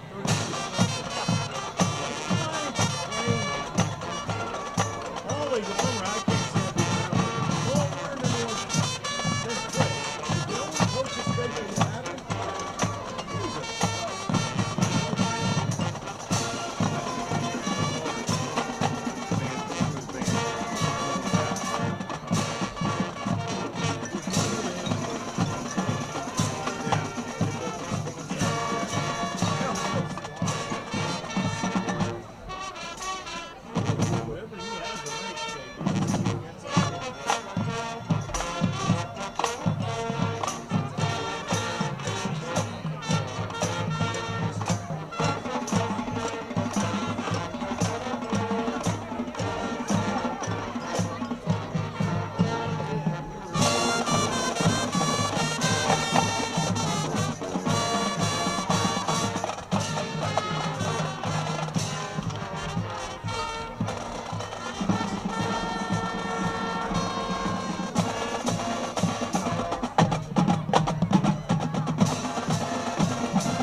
I said, if it's 80 of that Delaware game, I'm in.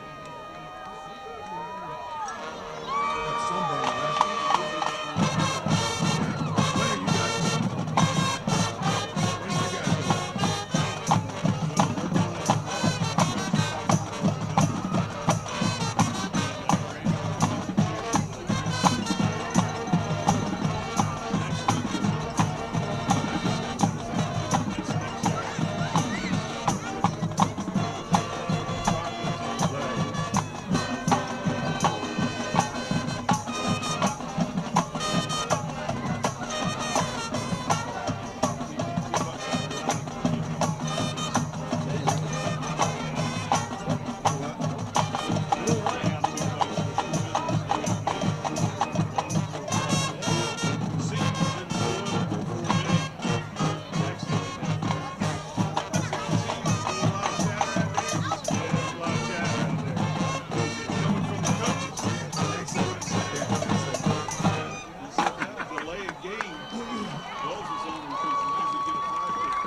Let's hear it one more time for the band.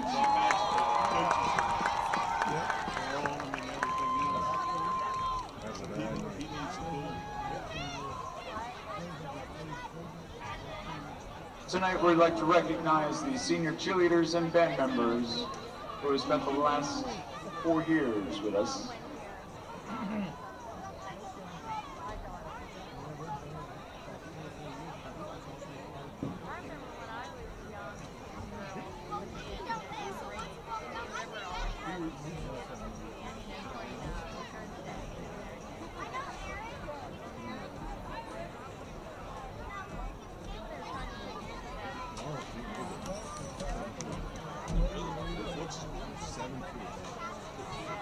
Solid. Tonight we're going to start with the cheerleaders. And our first senior cheerleader is Dynasia Burdell. This is her first year cheering with the cheerleaders this year. Parents are Rodney and Brenda Burdell, and she is walking with her twin sister. Her plans next year is to attend TSU. Next we have senior Jenna Tran. She is the senior cheer captain this year. This is her third year of cheerleading. She is escorted tonight by her father Kevin and her brothers Jaden and Evan. She plans to go to college to become a registered nurse. Her favorite memory was cheering at games and seeing friends. And next we have the band members. We'll start with Jenna Anger. This is our third year on the dance team with her parents Neil and Gina Anger. And she's escorted tonight by her parents and her little sister Juliet.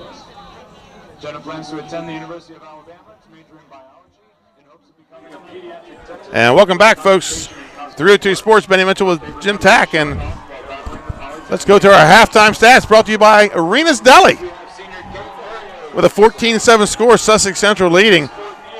Sussex Tech has 132 yards of total offense, 75 passing, 57 rushing, 5 first downs and a turnover.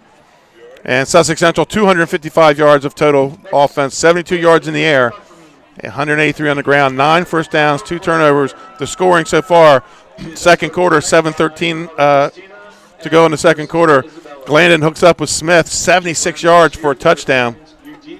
And Palacio's extra point was good, and Sussex Central goes up 7-0. And just 6 minutes and 22 seconds, just not even a minute later, Snyder hooks up with Harper for a 58-yard touchdown pass. And the kick is good by Locklear, and it's tied up at 7-7. And then with just a minute 15 to go in the half, Tysier Shepard goes in from 1 yard out. Palacio's kick is good, and that's our score, 15-7. Let's talk about some of the individual stats. Ellingsworth for Sussex Tech, 6 carries, 19 yards. Custis, 8 carries, 20 yards. Sneed, 1 for 8. Sneed has 1 catch for 8. Custis has 1 for 9. Harper, 1 catch for 58 yards. And for Sussex Central, Shepard, 7 carries, 45 yards. Stratton, 12 carries, 112 yards. He's already over the century mark for the game. Smith, 1 catch for 72 yards and a touchdown. Michael Glandon, he's 1 of 2 for 72 yards. And Snyder, 4 of 7 for 75. So talked about 2 teams. We wondered about their passing attacks, and they're kind of showing here, Tack, that these 2 teams can throw the ball vertically if they need to. Absolutely, and long strikes. Right. There wasn't anything short, flat backs out of the backfield. They were vertical routes, and off of play action. So obviously they can throw. Great half. I mean, Stratton, 112 yards on the ground, pretty solid. Sussex Central just needs to stop the penalties. Right. That's they're just hammering themselves. Got some scores from the Barclay Heating there, out-of-town scoreboard around the state and conference. At halftime, Smyrna leads Milford 36-0. Cape Henlopen leads Cesar Rodney 13-8. Delmar leads Indian River at halftime 20-0. And some upstate scores. St. Mark's ahead of DMA 14-0. St. Mark's coming off a couple tough losses, and DMA coming off a couple big wins. Here's a shocker. Concord leading Caravel 14-0. Middletown Appoquinimink, another interdistrict rivalry game, 8-7 Middletown leads. And here's the big shocker around the conference. With 9 minutes to go in the third quarter, Laurel leads Woodbridge 7-2. Yeah, that is a shocker, and that could toss your standings. Yeah. But I'll give you credit. You talked about that before the game started. About you the thought defense of Laurel could do a good job with them. Yeah, their defense, they've been playing good here the last 3 weeks. They started off the season 0-3, and now they've won 3 in a row. You know, sometimes, Tack, when you win 3 in a row, you start getting confidence that, you know, you can do anything. And that's what Laurel looks like they're doing right now. We'll try to keep I've had a hard time getting a score. But we'll try to keep in touch with that game right there, because that's not one that anybody's really talking about tonight. It is. But that's a homecoming game, and I know coaches just really do not like homecoming. Just way too many distractions at a homecoming game. Yes, there are. All week long. I wasn't the most popular guy because I wouldn't let the football players participate. No. Right. You want to be the king, win the game. Yeah. There you go, yeah. I don't know if I could get away with that now. Nah, probably not. It's a different deal now. I mean, there for a while I saw players in pads marching in the band at halftime. Yeah. One or the other, either play or march in the band. We might need you. Yeah, they might. Yeah, I get it. But the whole homecoming thing, and some of them, then, I have a friend that was coaching up at Tamaqua, and they wanted the players that were in the homecoming court at like 6 o'clock so they could go through the parade in town. Right. So you're not even going to have the kid. So the Ravens coming back out on the field. The Knights are already there, stretching out. I think that I want to give Sussex Tech some credit. I think with everything they've been through, with the distractions and players leaving, what a great job they have done. And Snyder stepping in at quarterback has run the offense well. They're doing a good job defensively. Sussex Central, I think, could break out and be an outstanding team if they could get their penalty situation straightened out. This game, first half, caught up in the emotions. We talked about it. Yep. Uncharacteristic of both teams. Sussex Central with 5 penalties. Sussex Tech with 3 penalties. Central 2 turnovers. That's a team that came into this game plus 14 in the turnover ratio. Yep. Sussex Tech with a turnover. And Sussex Tech, we talked about early on, be careful throwing against them because they've got 8 or 9 picks this year. Yeah. But they're not even – they're watching receivers run by them, looking in the backfield tonight. Right. Yeah, so it'll be interesting to see what adjustments were made at halftime. And maybe part of it, too, is I'm not so sure Sussex Central knew what they were going to face.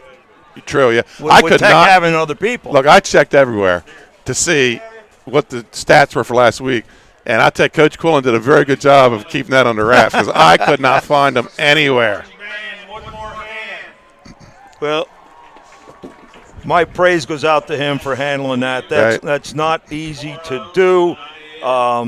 My dear friend from back home at Marion Catholic High School, they just had to cancel their last 2 games today and forfeit. Now, here's a program where he's now AD, had over 300 wins in the state of Pennsylvania. Right. A very well-known program, and they just had to forfeit because they don't have enough kids. Jeez. It's a different day and time.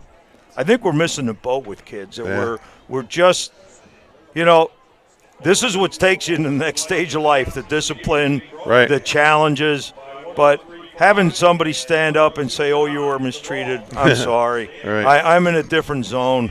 I hear you. It's that old 80s mentality. Yep. I have it too. Yep. So we're about a minute and a half away from the second half kickoff. You sort of said I would have talked about quitting. My dad would have had me begging for mercy. That's why I never. He was on top of me. That's why I never thought about it. Yeah, you couldn't. No. And I think that's good. So what if you're not the star? Right. I played basketball every year in high school. I was terrible. I never started a game. But I wanted to be with my buddies. Right. And I'd sneak into the weight room and then go to basketball practice. And it was something to do. Of course, you just sat on the end of the bench. You were right alongside the cheerleaders. That's right. So that wasn't a bad gig. No, it wasn't a bad deal. So here we go, folks. About ready for the second half kickoff. Sussex Tech, they deferred in the first half, so they will receive the second half kickoff. Tag, we were talking about it earlier, how surprises like this happen. Delaware, they go down to Elon last week. Delaware's ranked. Elon, 3-4, something. I was shocked by that. And it beats them by 35. I mean. Yep, I was shocked. I thought that they would really handle Elon. But again, the old crazy saying, that's why they play the games. I mean, look at Georgia getting beat last week by South Carolina. Just absolutely crazy things that go on, and it makes it just the best game ever. Right. I was talking to Coach Quillen on the show Wednesday night, and I've often referred to him as the Energizer Bunny of Delaware coaches, and he's always high, just high energy. And I asked him about that. He said, "I just love the game of football, and I think 3:30 to 5:30 is the best time of the day." Yep. So Yep. here we go. Knights on to kick it off with Palacio, and look like one man back now. They drop a second guy back deep, and kicks it high at about the 28-yard line, and that's number 2, Beasley, and he gets it out to about the 35, where the Ravens will start 1st and 10 at the 35. Jamaica Jacobs on the special teams tackle, and he's been a busy guy tonight. He's had 5 tackles coming up from the secondary.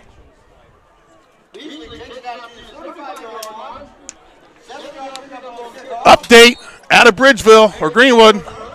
Woodbridge 9, Laurel 7. This happened to Woodbridge a couple years ago with them. They won a 10-7 game on a Saturday afternoon and then went on to win a state title. Full house backfield, slot to the right. It's going to be a handoff to the left side. That's Custis, puts his head down, and it's going to pick up about 3 on the play, bring up 2nd and 7.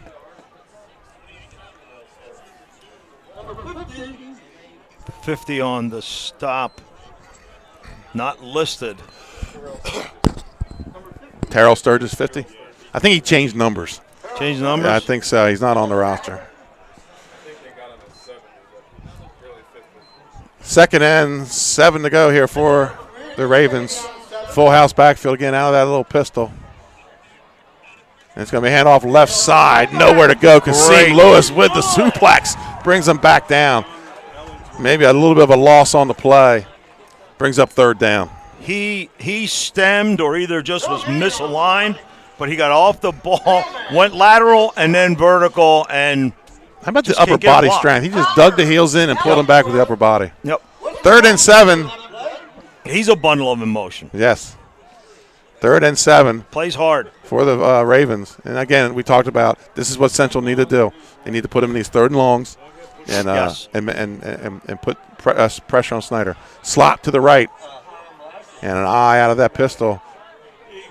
Flip the formation with the tight end. And it's going to be an option. Snyder's going to cut it up. He's got some running room and going to be brought down across the 50. I think the ball hit the ground. Yeah, ball hit the ground. Ball hit the ground. I think Saffold's the one that had the grip on it. I know they can't hear us, but the ball did hit the ground. No.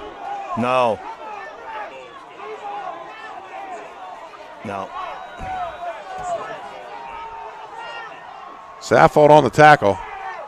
See, now the thing that isn't right, the gentleman from the sideline who was in line with it came in and said that it was down, and now they're trying to out-talk him. And now we're having a discussion.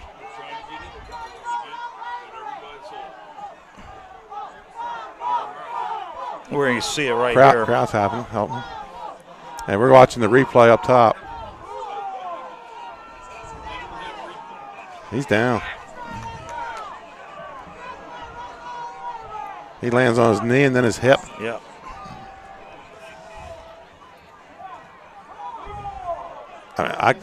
Is there 3 guys with 3 different things here? I don't know what's going on. You're better off just getting off on with the call because the longer you prolong this, it's going to be. I mean, it must be going to be not a fumble because they're putting it back where his knee went down.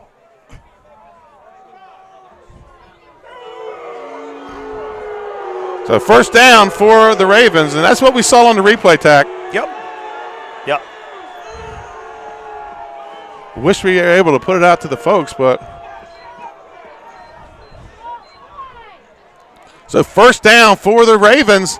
They're into Sussex Central territory at the 47-yard line. But there again, Sussex Central played great on 1st and 2nd down. Right. And then got beat. It was a heck of a cutback by Snyder on the option back against the grain. 1st down coming up for the Ravens. Slot left. And they've again flipped the formation when Lamer moves over. Unbalanced. It's going to go left side. That's Custis. Or correction, Sneed. And I believe he has enough for a 1st down. 1st down, Jalen Sneed. Ravens are moving the ball. Yeah, they brought the tight end over, unbalanced. Then drove down, pulled the guard around to bring another blocker over. And they're just out-manning him on that side. And they're doing it so fast that I'm not sure Central has moved over.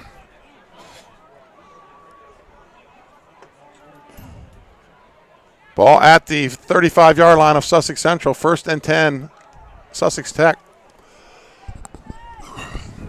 And slot to the right. Again, they flip that formation with Lamers.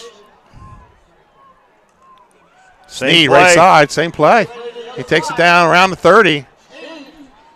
Going to be a pickup of 5, 2nd and 5.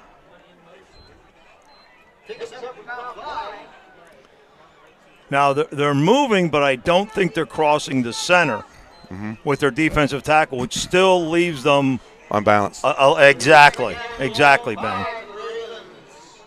Ball close to the 30, 2nd and 5 for the Ravens.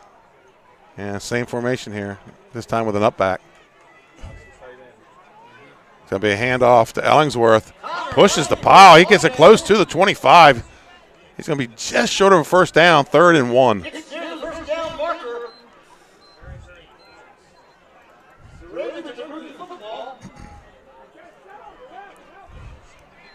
So 3rd and 1 for the Ravens.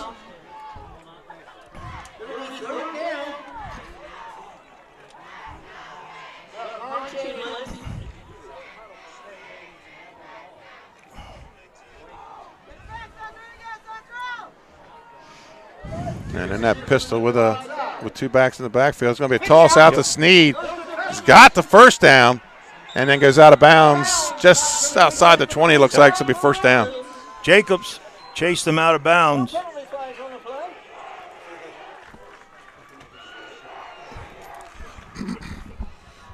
So 1st and 10, ball at the 22-yard line.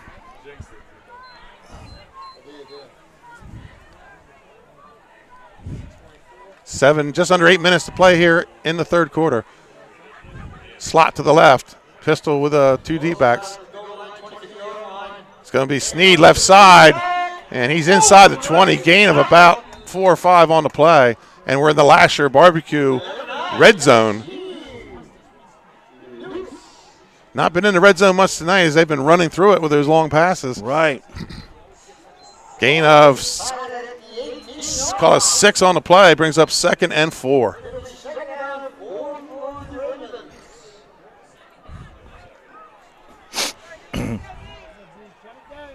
Slot right, and this time they move the up back, and they flip the formation. Balance, yep. Ellingsworth kind of gets skinny and goes through sideways, maybe a yard on the play. I noticed the Knights they're kind of looked a little confused there. Their linebackers were moving around their tack right before the play.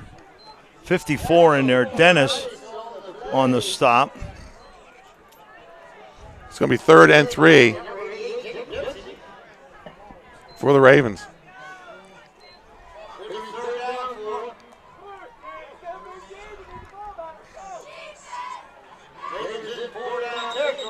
And we have a whistle and a timeout, Sussex Tech. And we're going to take one with Coach Quillen, folks. We'll be right back.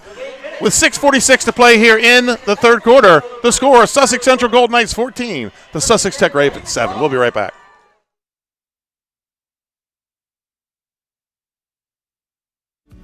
At Capstone Homes, we believe your new home should be designed and inspired by you. Our comprehensive new home experience will give you peace of mind. We have in-house design and drafting, selection centers, and model homes throughout Sussex County so you can experience different layouts. And a terrific team that takes an amazing amount of pride in each and every home we build. Create your new home. Create a Capstone home.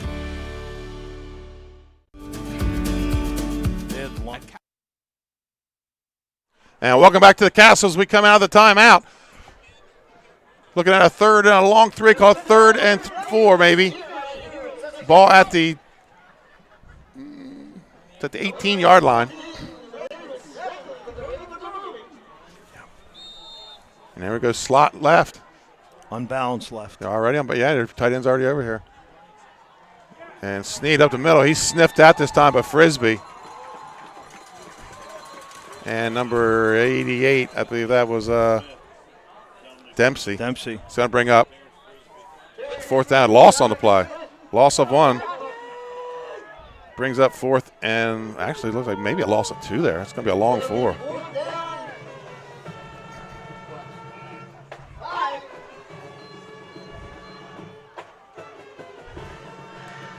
Fourth and 4 for the Ravens. Ball at the 18-yard line.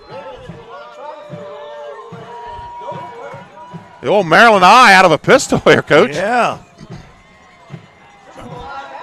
And they get Sussex Central to jump. That may give them a first. I haven't seen that Maryland eye No. in a long time. I don't think I've ever seen that of a pistol. And that's a second third down where we've had. First and 10 for the Ravens. Costly error. It's probably on voice inflection. Right. Well, and then you're showing power there, so you want to get in that gap and try to blow it up. So the ball at the 13-yard line. We're in the Lasher Barbecue red zone. First down. Ravens full house backfield. And this is going to be Custis. And he's going to get maybe a yard on the play. Just could not get the corner. Central set the edge on that one and knocked down a ref. Gain of 1 on the play. Brings up 2nd and 9. Saffold on the stop. Saffold's playing a heck of a game His too, Coach. 5th stop tonight. From the cornerback position. Yes. So we talked about setting the edge in the pregame. 2nd and 9 for the Ravens. Ball at the in between the 13 and the 12.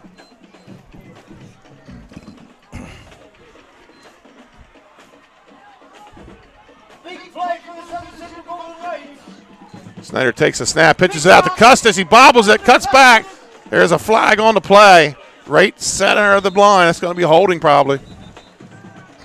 Picks up about 4 on the play.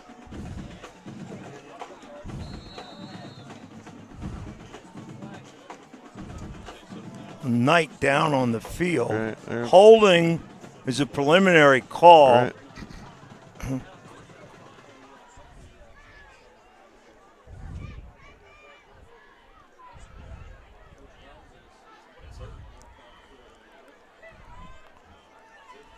Oh, that would hurt. Is that 2? Looks like is it? I thought it was 1. Is that 1, Jamaica? Jamaica Jacobs being helped off the field.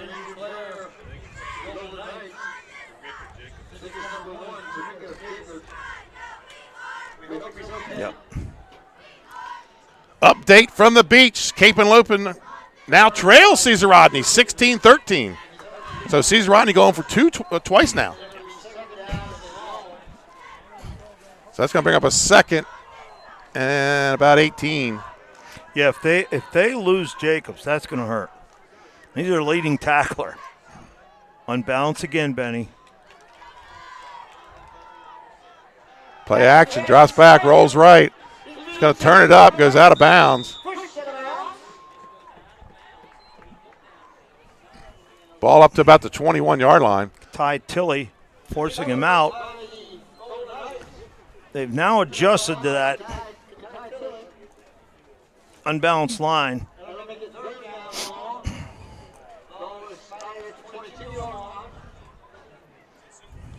It's going to make it a 3rd down and about 18.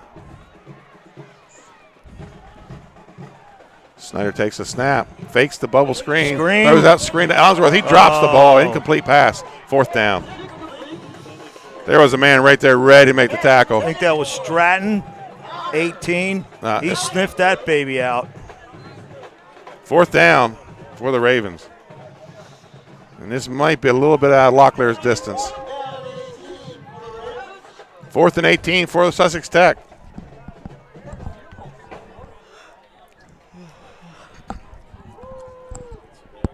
Jordan Harper checks in, number 15. He's already had 1 big catch. Yep.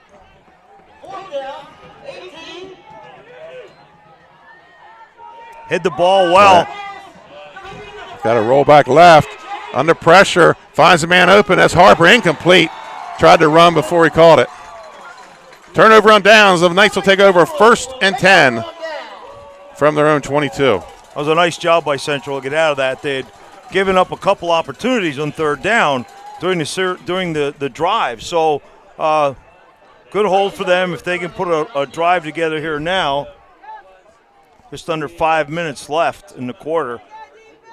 So the 1st and 10 at their own, let's call it the 21-yard line for the Golden Knights. But 4:57 to play here in the third quarter. Tech really showed the ability to run the ball well in that series. And it's going to come sweep with Shepard. Ball's on the ground. It's picked up by number 22, Chandler Johnson. He takes it down inside to the 15. Turnover again for the Knights, 3 tonight.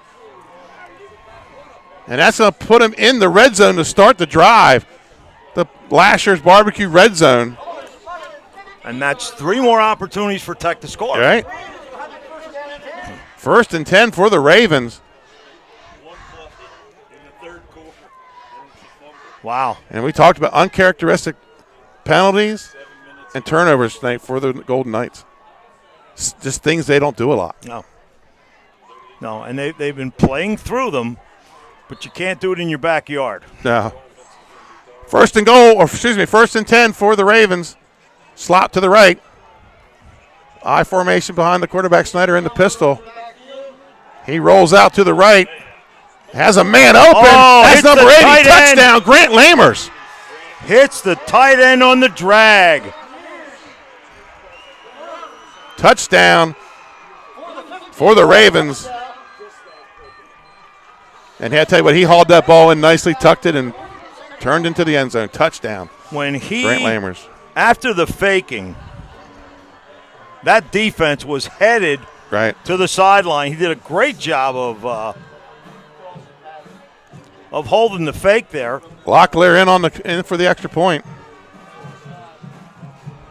Snaps a little high, and it's going to be blocked. That's a big play. Is that a 90? 50, I think. 50, that's Terrell Sturgis. That was an 8. Yeah, it's a 50. Terrell Sturgis on the block, and that keeps the Golden Knights in the lead, 14-13. Folks, we're going to take a quick commercial timeout. We'll be back with more third quarter action and the Juwan Johnson State Farm trivia question.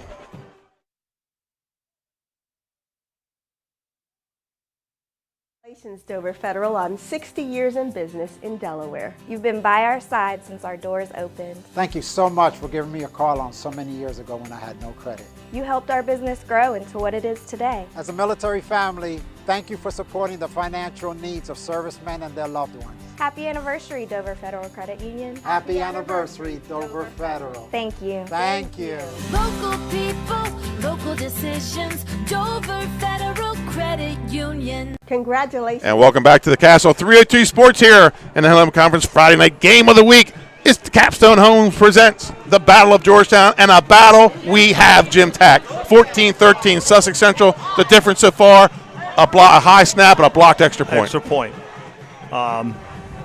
Snyder proving that he's up to the task of quarterbacking Tech with a real nice play sequence on that pass, counter tray pass.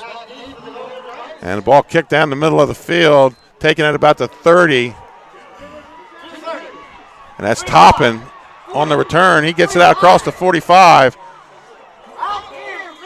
And he'll be taken down at the 47-yard line, 1st and 10. It looked like Tech was like they were trying to strip the ball there. Strip the ball, yeah. So here we go, 1st and 10 for the Golden Knights at their own 47-yard line. They lead by 1 with 4:30 to go here in the third quarter. And Tech took up a lot of time there in the third quarter, Tech. Yes, they did.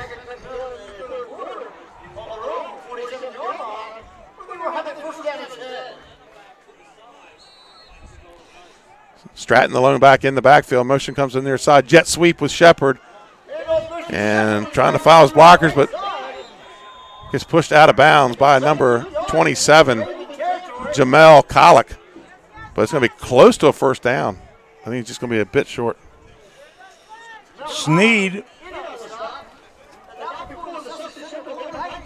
on the stop. You know, when that guard clears the edge, you know you're going to make yardage. 2nd and inches. And did a great job that time. Shepard was very patient on that run. Second and inches for the Golden Knights.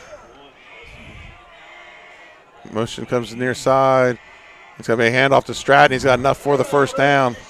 And they're ripping at the ball. And they take him down inside the 40. 1st and 10, Golden Knights.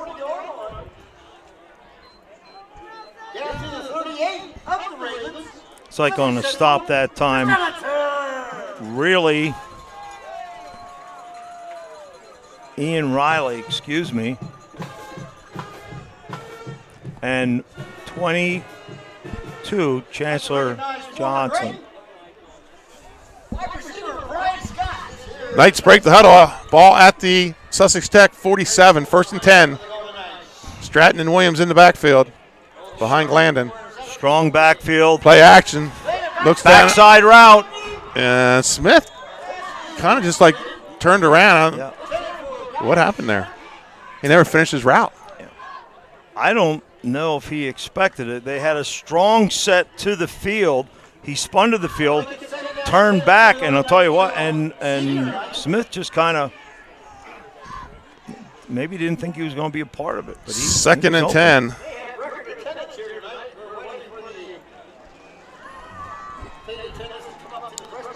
Knights break the huddle. They're going to come same. This time they move Williams over to the wing. And it's going to be up the middle with Trapp with Stratton, and he's inside the 25 for a first down. Sneed. And again, like you say, Ben, when the safety's making the tackle, it's not good. That's now, you're right. I don't think he got touched till he was about 8 yards downfield. Ball at the 23-yard line, 1st and 10, Sussex Central. They run that inside trap very, very well.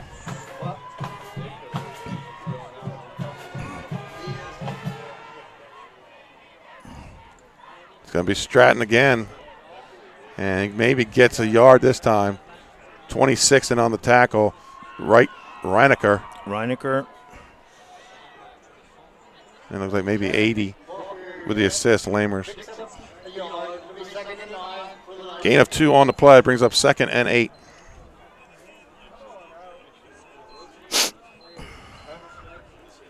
Jim, is that the late October sniffle here? Yes, it is. Getting there. I'm sorry. That's all right. It's football weather. It makes me feel like it's been hot for so long. It's cold here. Single back in the backfield, Stratton. Williams goes in motion. Williams on the sweep. Nice cut. And breaks a couple tackles, and Harper has a hold of him. And referees whistle it dead. Ball inside the 15. Close to a first down, but it's going to put him in the Lasher's Barbecue red zone. The red zone brought to you by Lasher's Barbecue on Long Neck Road. Planted his foot. 3rd and 1. Turned up very nicely.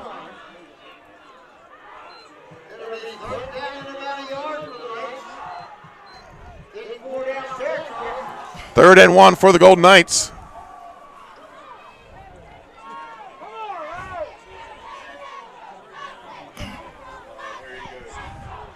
In the backfield, Kasim Lewis, number 9, in the fullback. He's going to be the lead blocker for Shepard. Shepard cuts back. He's inside the 10 and down close to about the 5-yard line. First down for the Golden Knights.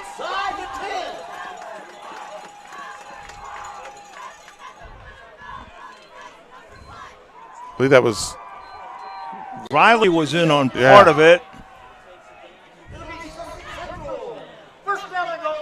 First and goal for the Golden Knights. Ball on the 7-yard line. And right back to that full house backfield. Wishbone look with Kasim Lewis in at fullback. And that's who gets it. He is. They're going to say it's just short inside the 1. He's attacking people when he's going up in there. Yeah, I think last year he had some crazy stat where he was like, he scored half the times he touched the ball. It was, and they were. I mean, we're not just talking 1-yard plunges. Some of them were 20s. You know, he touched the ball. He wanted to get in the end zone. Second and goal from the 1. He gets off the ball. He really does.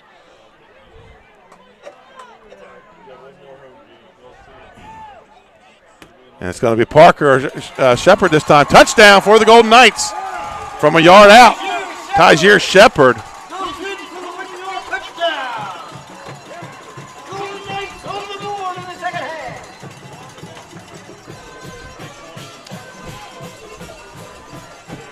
45 seconds to play here in the third quarter, and Shepherd takes it in.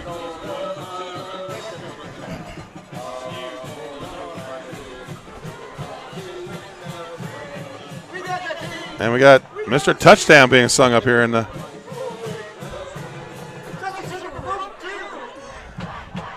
They're going for two. Ran the power again, successfully. Shepherd. And they're in. Yep.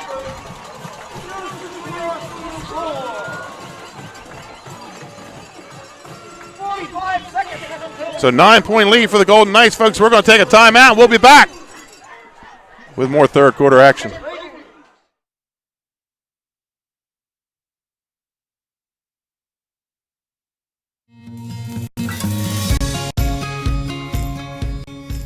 Hi, I'm Scott Kammerer from Solo Concepts. Solo Concepts is an award-winning restaurant group on the culinary coast. We're a chef-driven group. Come check us out. See you soon. Solo Concepts believes in the vision of our founder, Matt Haley. Cook beautiful, simple food, develop the people we work with, and make the world better. Solo Concepts on the culinary coast with 11 locations. From Lewis, Delaware to Fenwick Island, come check us out. And welcome back to Sussex Central High School, folks. Here with the Juwan Johnson State Farm trivia question. Sussex Tech has won one Hennepin Conference Northern Division Championship. What year did the Ravens win the title? Sussex Tech has won one Hennepin North Championship. What year did the Ravens win that title? Answer coming up in the fourth quarter.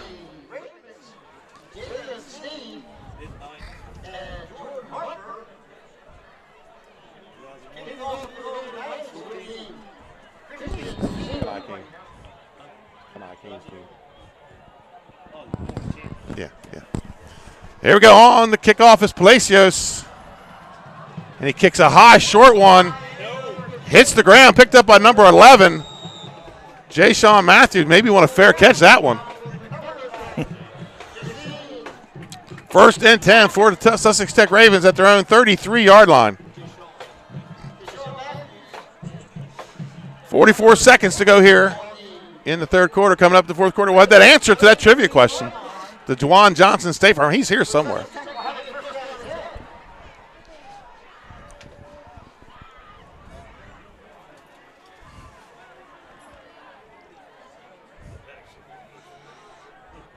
And split to the right, I formation behind the pistol with Snyder. Sneed just checking in. That makes it a slot. Guy. Sorry, that's number 2, Beasley. It's going to be a handoff to Custis, left side. Or Sneed takes that to about the 39-yard line. It's going to be a gain of 5, bring up 2nd and 5. I think it was Tilly that time on the stop.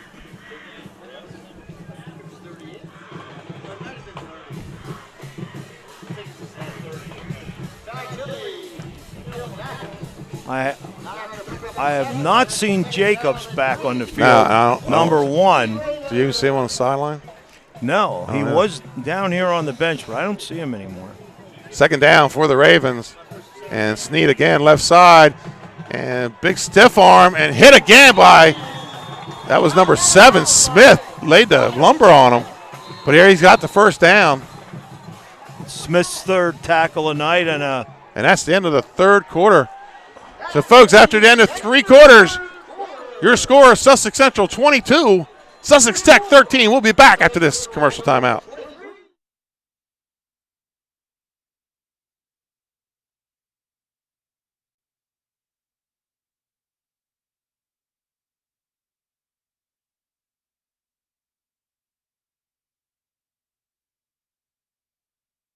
Life's too short to hate your home.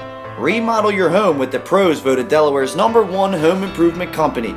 Ferris Home Improvements has something for every homeowner at their new showroom on the corner of Kirkwood Highway and Harmony Road in Newark, Delaware. Explore products and layouts with the area's top designers. Touch and feel products that inspire your dream space. Ferris Home Improvements' pride in the details make them the area's best in roofing, windows and doors, siding, decks, kitchens, and bathrooms. Want a professional, no-pressure remodel? Go see the best at the Big Shamrock on Kirkwood Highway. Ferris Home Improvements. Quality workmanship from a neighbor you can trust. Life's too short to hate your home. And welcome back to Sussex Central High School as we flip ends updated score out of Greenwood. Woodbridge 16, Laurel 7. So 1st and 10 here as we start the fourth quarter.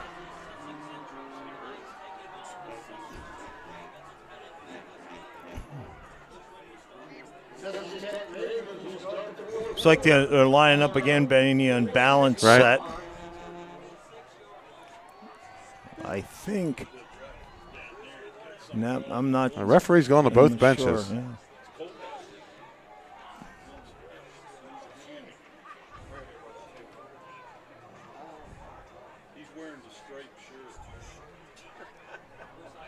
So, not sure what that's about. He's pointing down towards the end zone. No, it's a regular alignment. So 1st and 10 at their own 47-yard line. Play action. Got a man open. That's Beasley. He's hit at about the 49, taken out of bounds. Or they're going to call it inbounds. Number 7, Smith on the tackle. And flag on the play. Personal foul, roughing the passer.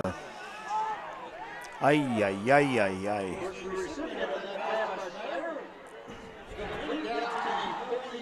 So that brings up a 1st down. I believe it's tacked on at the end of the play, correct? Yes, it is. Yes. So that's going to put this ball deep into Central territory at the 34 now. Are you still keeping the tab on their penalties? Yes, I am. 8 penalties on the game I have for Central. I may have missed one. So 1st and 10 for Sussex Tech. Slot to the left, hand off to Sneed. And he cuts it up, and he's going to be close to a 1st down. Maybe a yard short. It's going to bring up 2nd down. Nice run there by Sneed. It was a nice run. Williams, I think, on the tackle, number 2.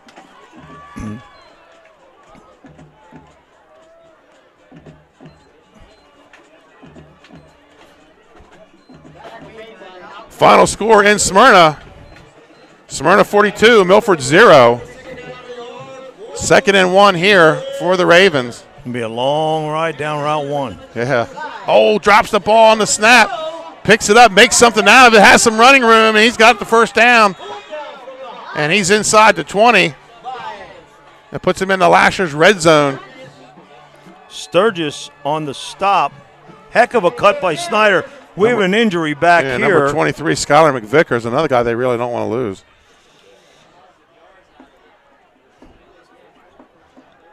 Yeah, even sure he got back that far. I'm going to. Sussex Central takes the lead, or excuse me, Cape and Lopin takes the lead 20-16 over Caesar Rodney. That will be an upset. Yeah.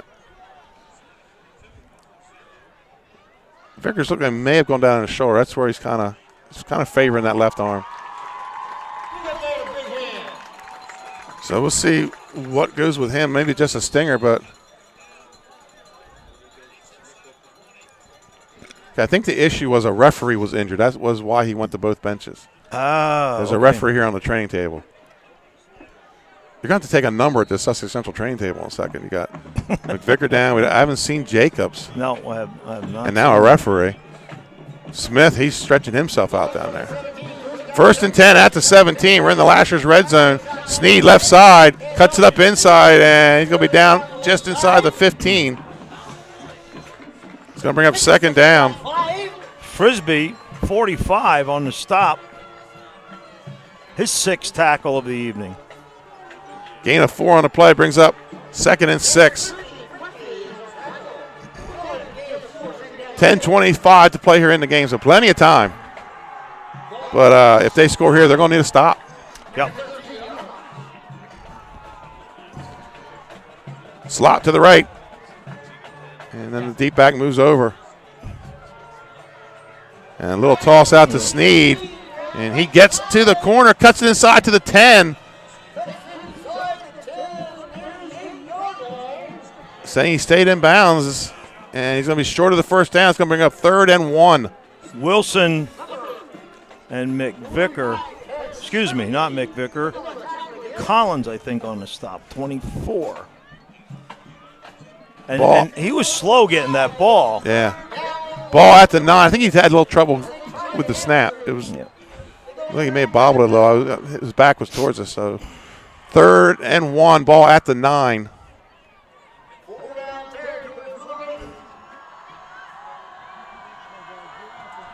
And here they go with that power formation out of the pistol. Walks up, quarterback sneak. First down. I've seen that done on punts. There's going to be a problem. There's pushing and shoving going on, and it's going to cost somebody. And they're not disciplined to understand that. 1st and goal. And it's both teams, folks. Ball at the 5, and I think that might be what the referees are discussing. 3 of the referees got together, and now he's talking to the couple Central players. So 1st and goal from the 5. Power formation out of the pistol for the Ravens. And it's going to be a handoff to Ellingsworth. Great play that time by Lewis. I think he may have lost a yard. Lewis came off the ball. Tough play. But, you know, we talked about he had 17 tackles in the backfield this year. Yeah, he is quick. 2nd and goal for the Ravens. I would think Coach would want to go back to that edge. They've been pretty good job of getting to the edge. They've not had any big plays, but I mean they're picking up 5 to 8. Yeah, they may be able to outrun people to the corner this time. Slot to the right. And he's going to roll out. And he's sacked. Number 30, Katai Tilley. Loss on the play. And he jumps back out. They were calling for a trainer, but he gets back on his feet. 3rd down. 3rd and goal. Ball back at the 7, so a loss of 2 on the play. Tilley's their leading tackler. You know. And now he does go back down. Yeah. This is going to create a problem. Do you have a number 3 quarterback at a high school? Well, they had a backup because he spent most of the season playing receiver. Okay. So, folks, we're going to take a quick timeout with the injury. Your score with 7:47 to go in the game. Sussex Central 22, Sussex Tech 13. We'll be right back.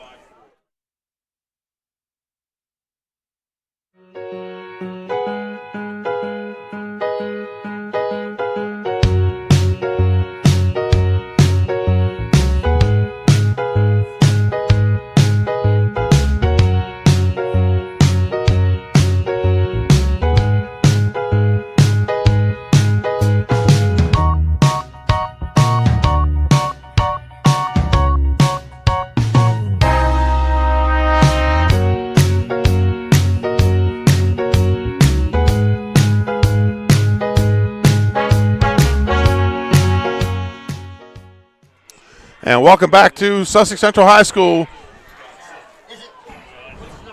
3rd down and goal from the 7. Snyder will not be on this play. Let's see who they do bring in. It's like 11. Number 11, Jay Sean Matthews. And they're in that power formation. And they flip the formation. Little toss to Sneed. And a nice blow it back in the backfield. Guess who? 9. So Kasim Lewis. Yep. Brings up a 4th down. 4th and goal, and they're just going the wrong way. Well, and that's somebody, they just can't control Lewis up front right now. Locklear's going to attempt a 29-yard field goal.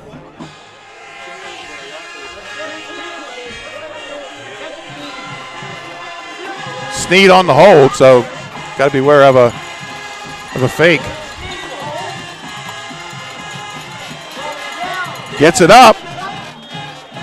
It's good. 29-yard field goal by Caleb Locklear.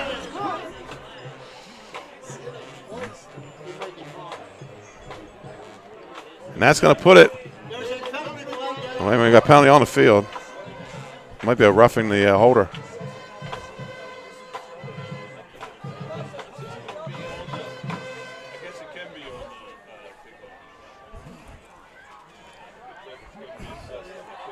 Oh, he signaled the wrong way. Now, where's he? They just got to screw down on that discipline a little more because they're a good football team. 6:44 to play. 22-16 lead for the Golden Knights. And this is a prime onside kick territory here, Tack. You are correct. On their side of the ball.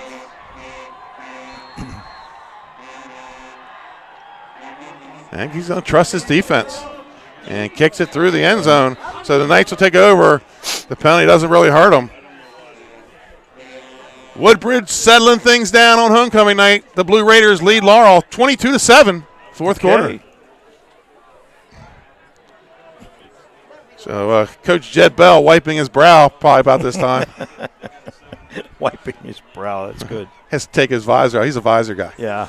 Has to take his visor off first. We're going to be there in 2 weeks, folks. Lake Forest and Woodbridge. 1st and 10 here for the Golden Knights.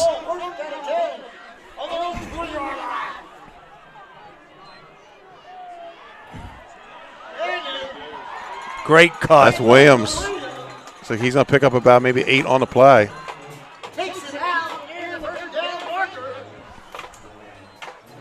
25 on the stop. So give him 9 on the play. Sapna and 15. Harper. 2nd and 1 for the Knights. Ball at the 28-yard line. And whistle on the play. Timeout, Sussex Tech. So we're going to take one with them, folks. 6:12 to play here. Your score, the Sussex Central Golden Knights 22, the Sussex Tech Ravens 16.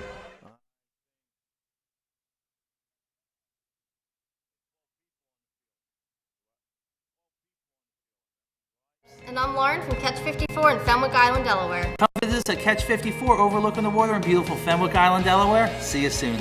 At Catch 54, we are committed to serving beautiful, simple coastal cuisine in a beautiful setting overlooking the bay. We have great nightly specials throughout the second season and serve a great happy hour every day, all year.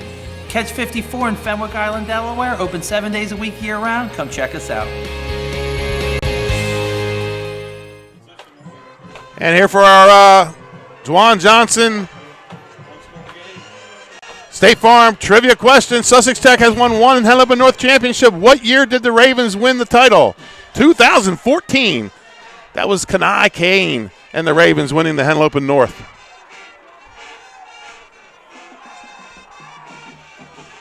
Back to action here. 2nd and 1 for the Golden Knights coming off the timeout. Taxi counted 12 on the field, and they got 12 out there again. And somebody ran off the field. 1st down for the Knights. Ball out to the 35. I guess they played that one with 10. Harper ran off the field. Oh, there we go, 25 checkouts. Now they got their 11. So they call the timeout for the 12 on the field, end up with 12 on the field. 1st down. Now there's 12 again, unless somebody goes out. 1st and 10.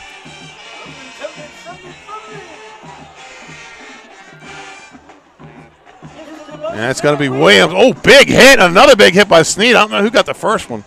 Looked like 5. Ellingsworth. So I don't think Central needs to. They seem to be rushing to the line.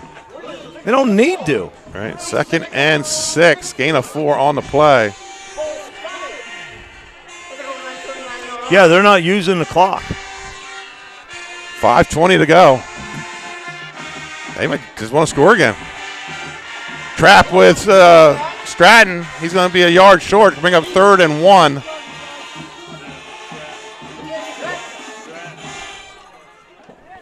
Third and 1 for the Golden Knights. Willie on the tackle, his 6th of the evening, number 51. Caesar Rodney, a little cushion down there at the beach. They score again. The Riders 31, the Vikings 20. 3rd and 1 here.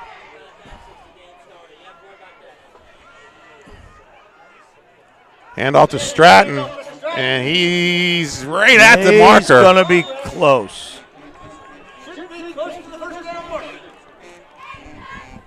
Is he signaling? He asked for the ball, so they'll measure. So he can spot it. 1st down. Oh, he gave him the first. First and 10 for the Golden Knights.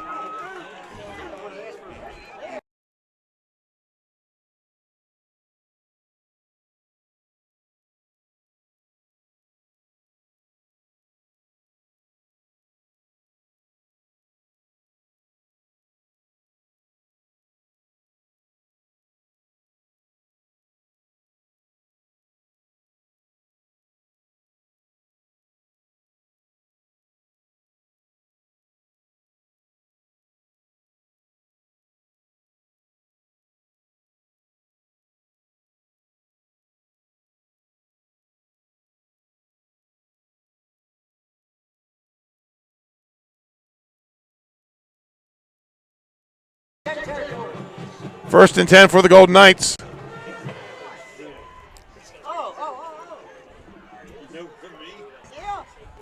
Ball across midfield at the 40, call it the 43 of Sussex Tech.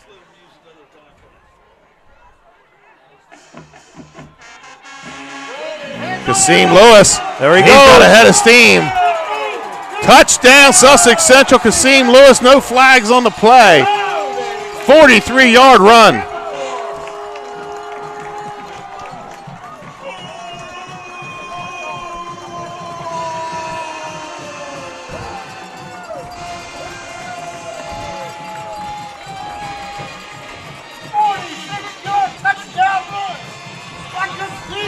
Lewis got all his celebrations in and forgot he had to go back out and block on the extra point. He had to run back on the field.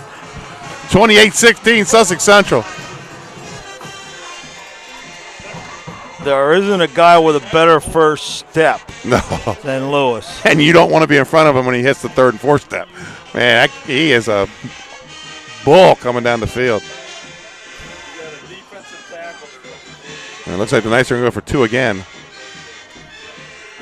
with the 12-point lead. Full house backfield. And he's going to keep it. Nice fake. Nice job. Fake the power. Michael Blandon. Turned up inside. 30-16 for the Golden Knights. And we're going to take a commercial timeout, folks. We'll be right back with more fourth quarter action to score. With 3:23 to play in the game, Sussex Central 30, Sussex Tech 16.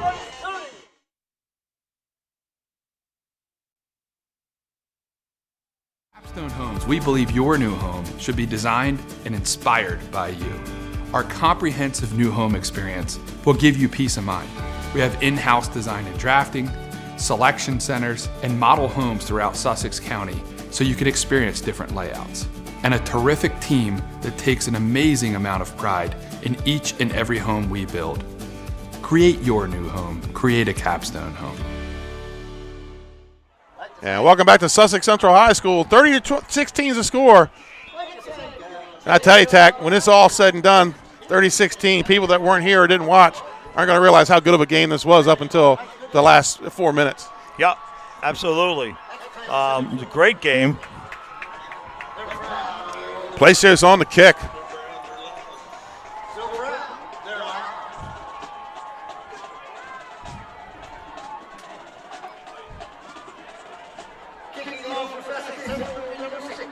Number 60 Place's to kick off. Two guys deep for the Ravens.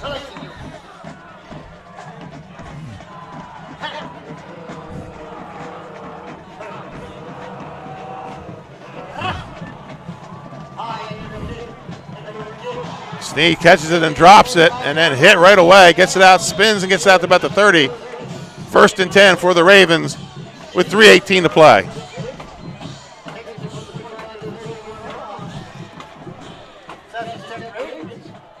Stratton with the special teams stop.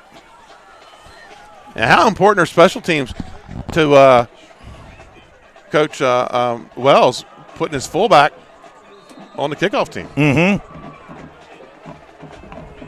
First and 10 Ravens at their own 31-yard line.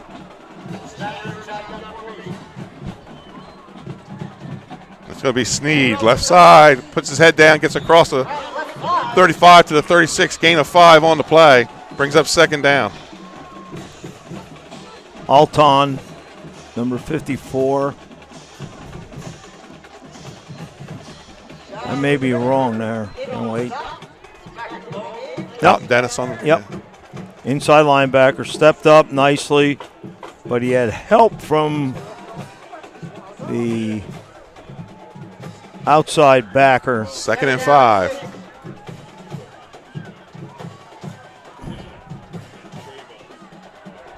Oh, dropped the snap. It was 23, McVicker.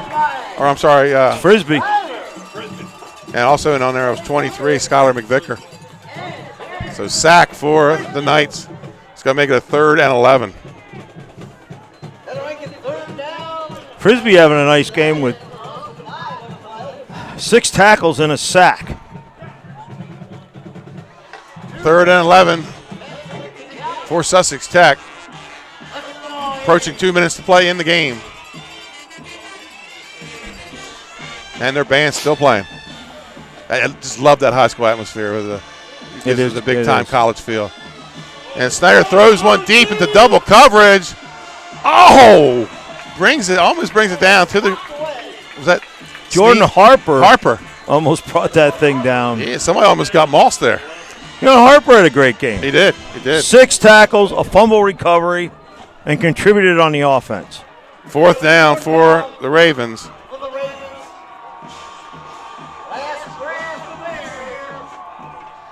Minute 50 to play in the game.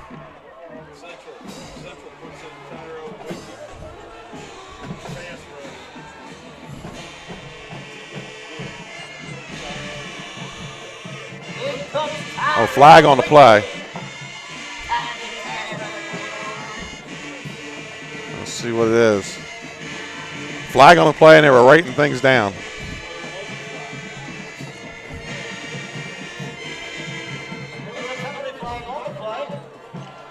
That must be roughing the passer.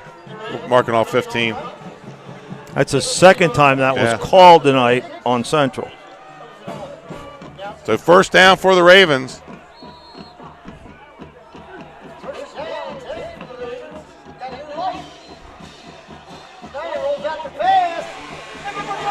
Another sack. Wow. That was 15 on the sack.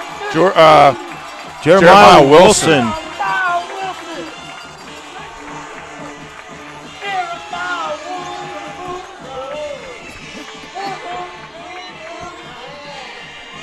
Second and 22.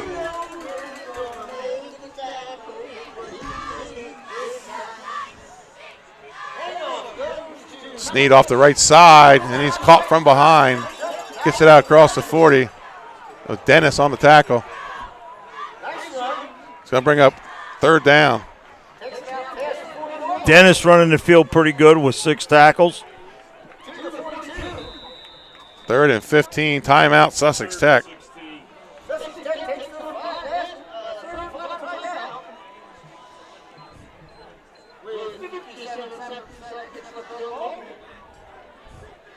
We're going to stay right here, folks. 57 seconds to go in the game. And, oh, look at Dave. Man, that pencil is moving. He is adding up the stats so we can come up with our end of the game award winners.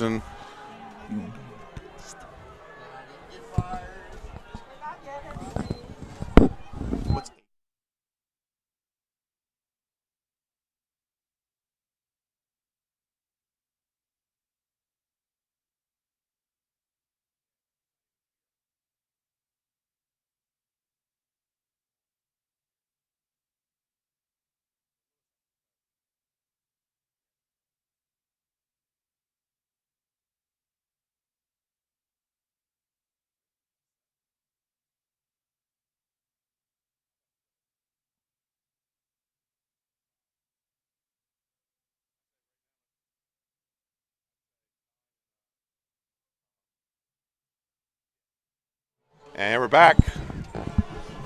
3rd down for the Ravens. Snyder under pressure. And he's going to get right. And there's a flag.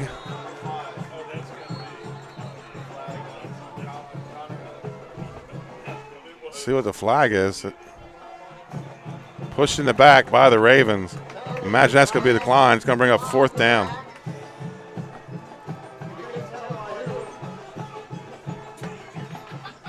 So 4th and 16.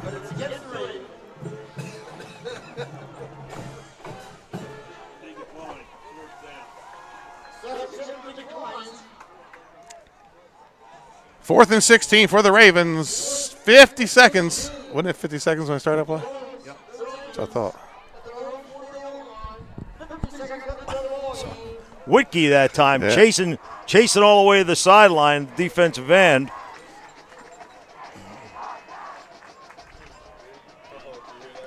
Tight formation. Hand off to Ingsworth. He's hit, but then pushes ahead. Gets back to the line of scrimmage. Barkley heating their scoreboard with a minute left in the game. Caesar Rodney 31, Cape and Lopin 28. So the Vikings trying to stay in it. And we have a turnover on downs. And a 1st and 10 for Sussex Central, and 43 seconds to go in the game.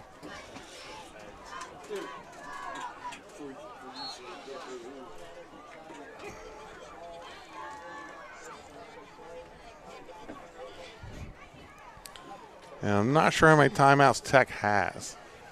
I don't think they have any left. So let's see if Central takes a knee here with 43 seconds. And I think that's what they're going to do. So Glannon goes up under center.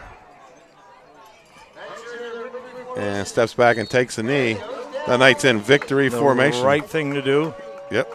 The best formation in football. This has been a heck of a game. I mean, I know the score looks a little lopsided here at the end, but no, it was a great game. It was a great game. And what rivalries are supposed to be here at the Battle of Georgetown. And they're going to have to snap it one more time.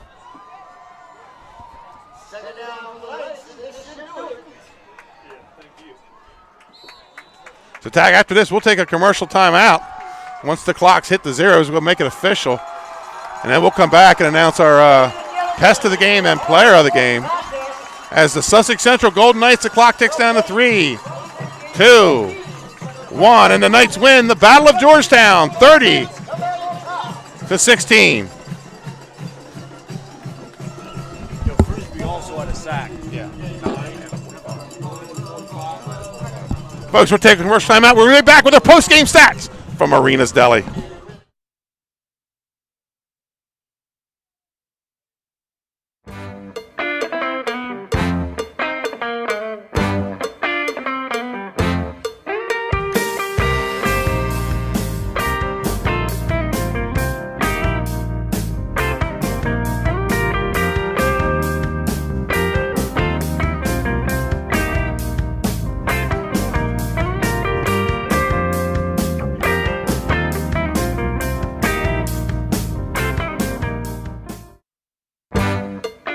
And welcome back to Sussex Central High School TAC. It's called the Battle of Georgetown, and a battle it was. Your final score is Sussex Central 30, Sussex Tech 16. Let's go through the stats for the Sussex Tech Ravens on here on our postgame, Arenas Deli postgame stats. Sussex Tech total of 240, and a losing cause, 247 total yards, 94 passing, 153 rushing, 14 first downs and a turnover. For the Golden Knights, 386, 72 passing, 314 rushing, 14 first downs, 3 turnovers. And let's go to the Stratton, number 18, 17 carries, 143 yards.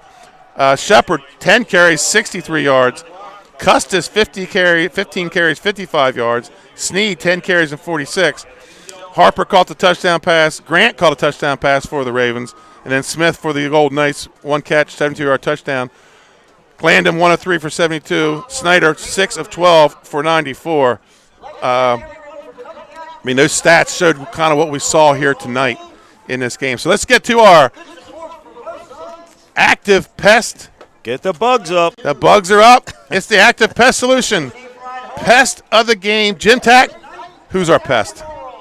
Number 45, Terrence Frisbee. He had 7 tackles on the evening and a sack. Nice job. Very consistent and was around the ball the entire evening.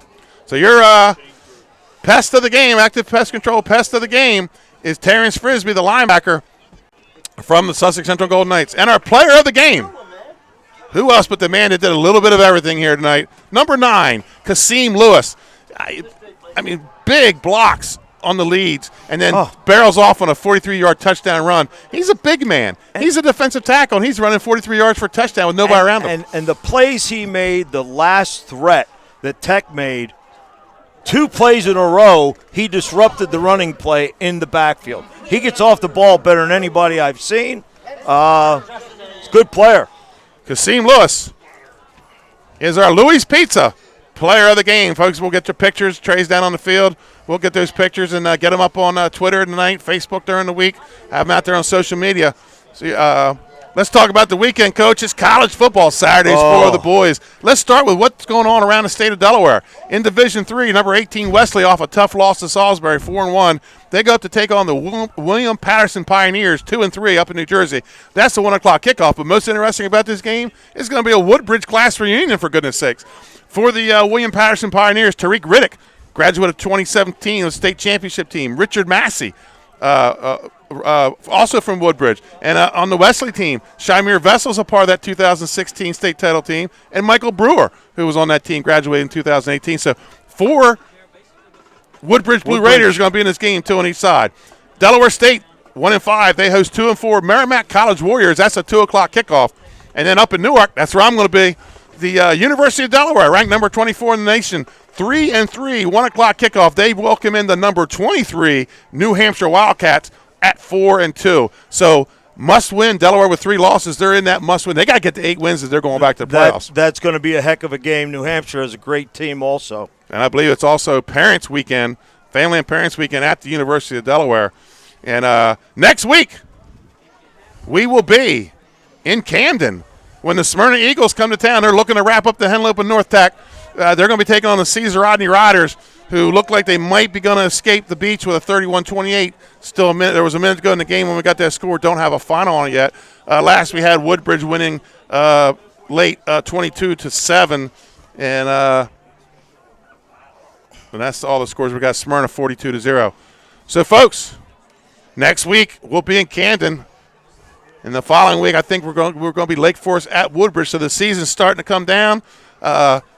Tomorrow morning, I'll get down. I'll start figuring out those tournament points and see who's going where. Sussex Central put themselves in an excellent position to get themselves back in the state tournament. Yeah, they stubbed their toe up north against Smyrna, but this is a team that they lost the first game of the year last year, came back and won a title. I'm going to go out on a limb and say if Sussex Central can get control of their penalties, right, they're going to make another run in the playoffs. Right, and then they got Smyrna, who starts off 0-2, and that defense is the real deal. And so, and then you got to talk about the Hodson Silver Eagles, who's undefeated. Middletown, Slazan, still in the hunt. Next week we'll start breaking down the tournament points because what happens tonight and tomorrow, that 7th win. Some of these teams are going to get that 7th win, and that's going to start adding points, and we're going to see where it goes. So for 302 Sports, for Trey Mitchell on our camera tonight, Dave Marvel on the stats, Jim Tack, my color guy. I'm Benny Mitchell. Folks, have a good night and a great sports weekend.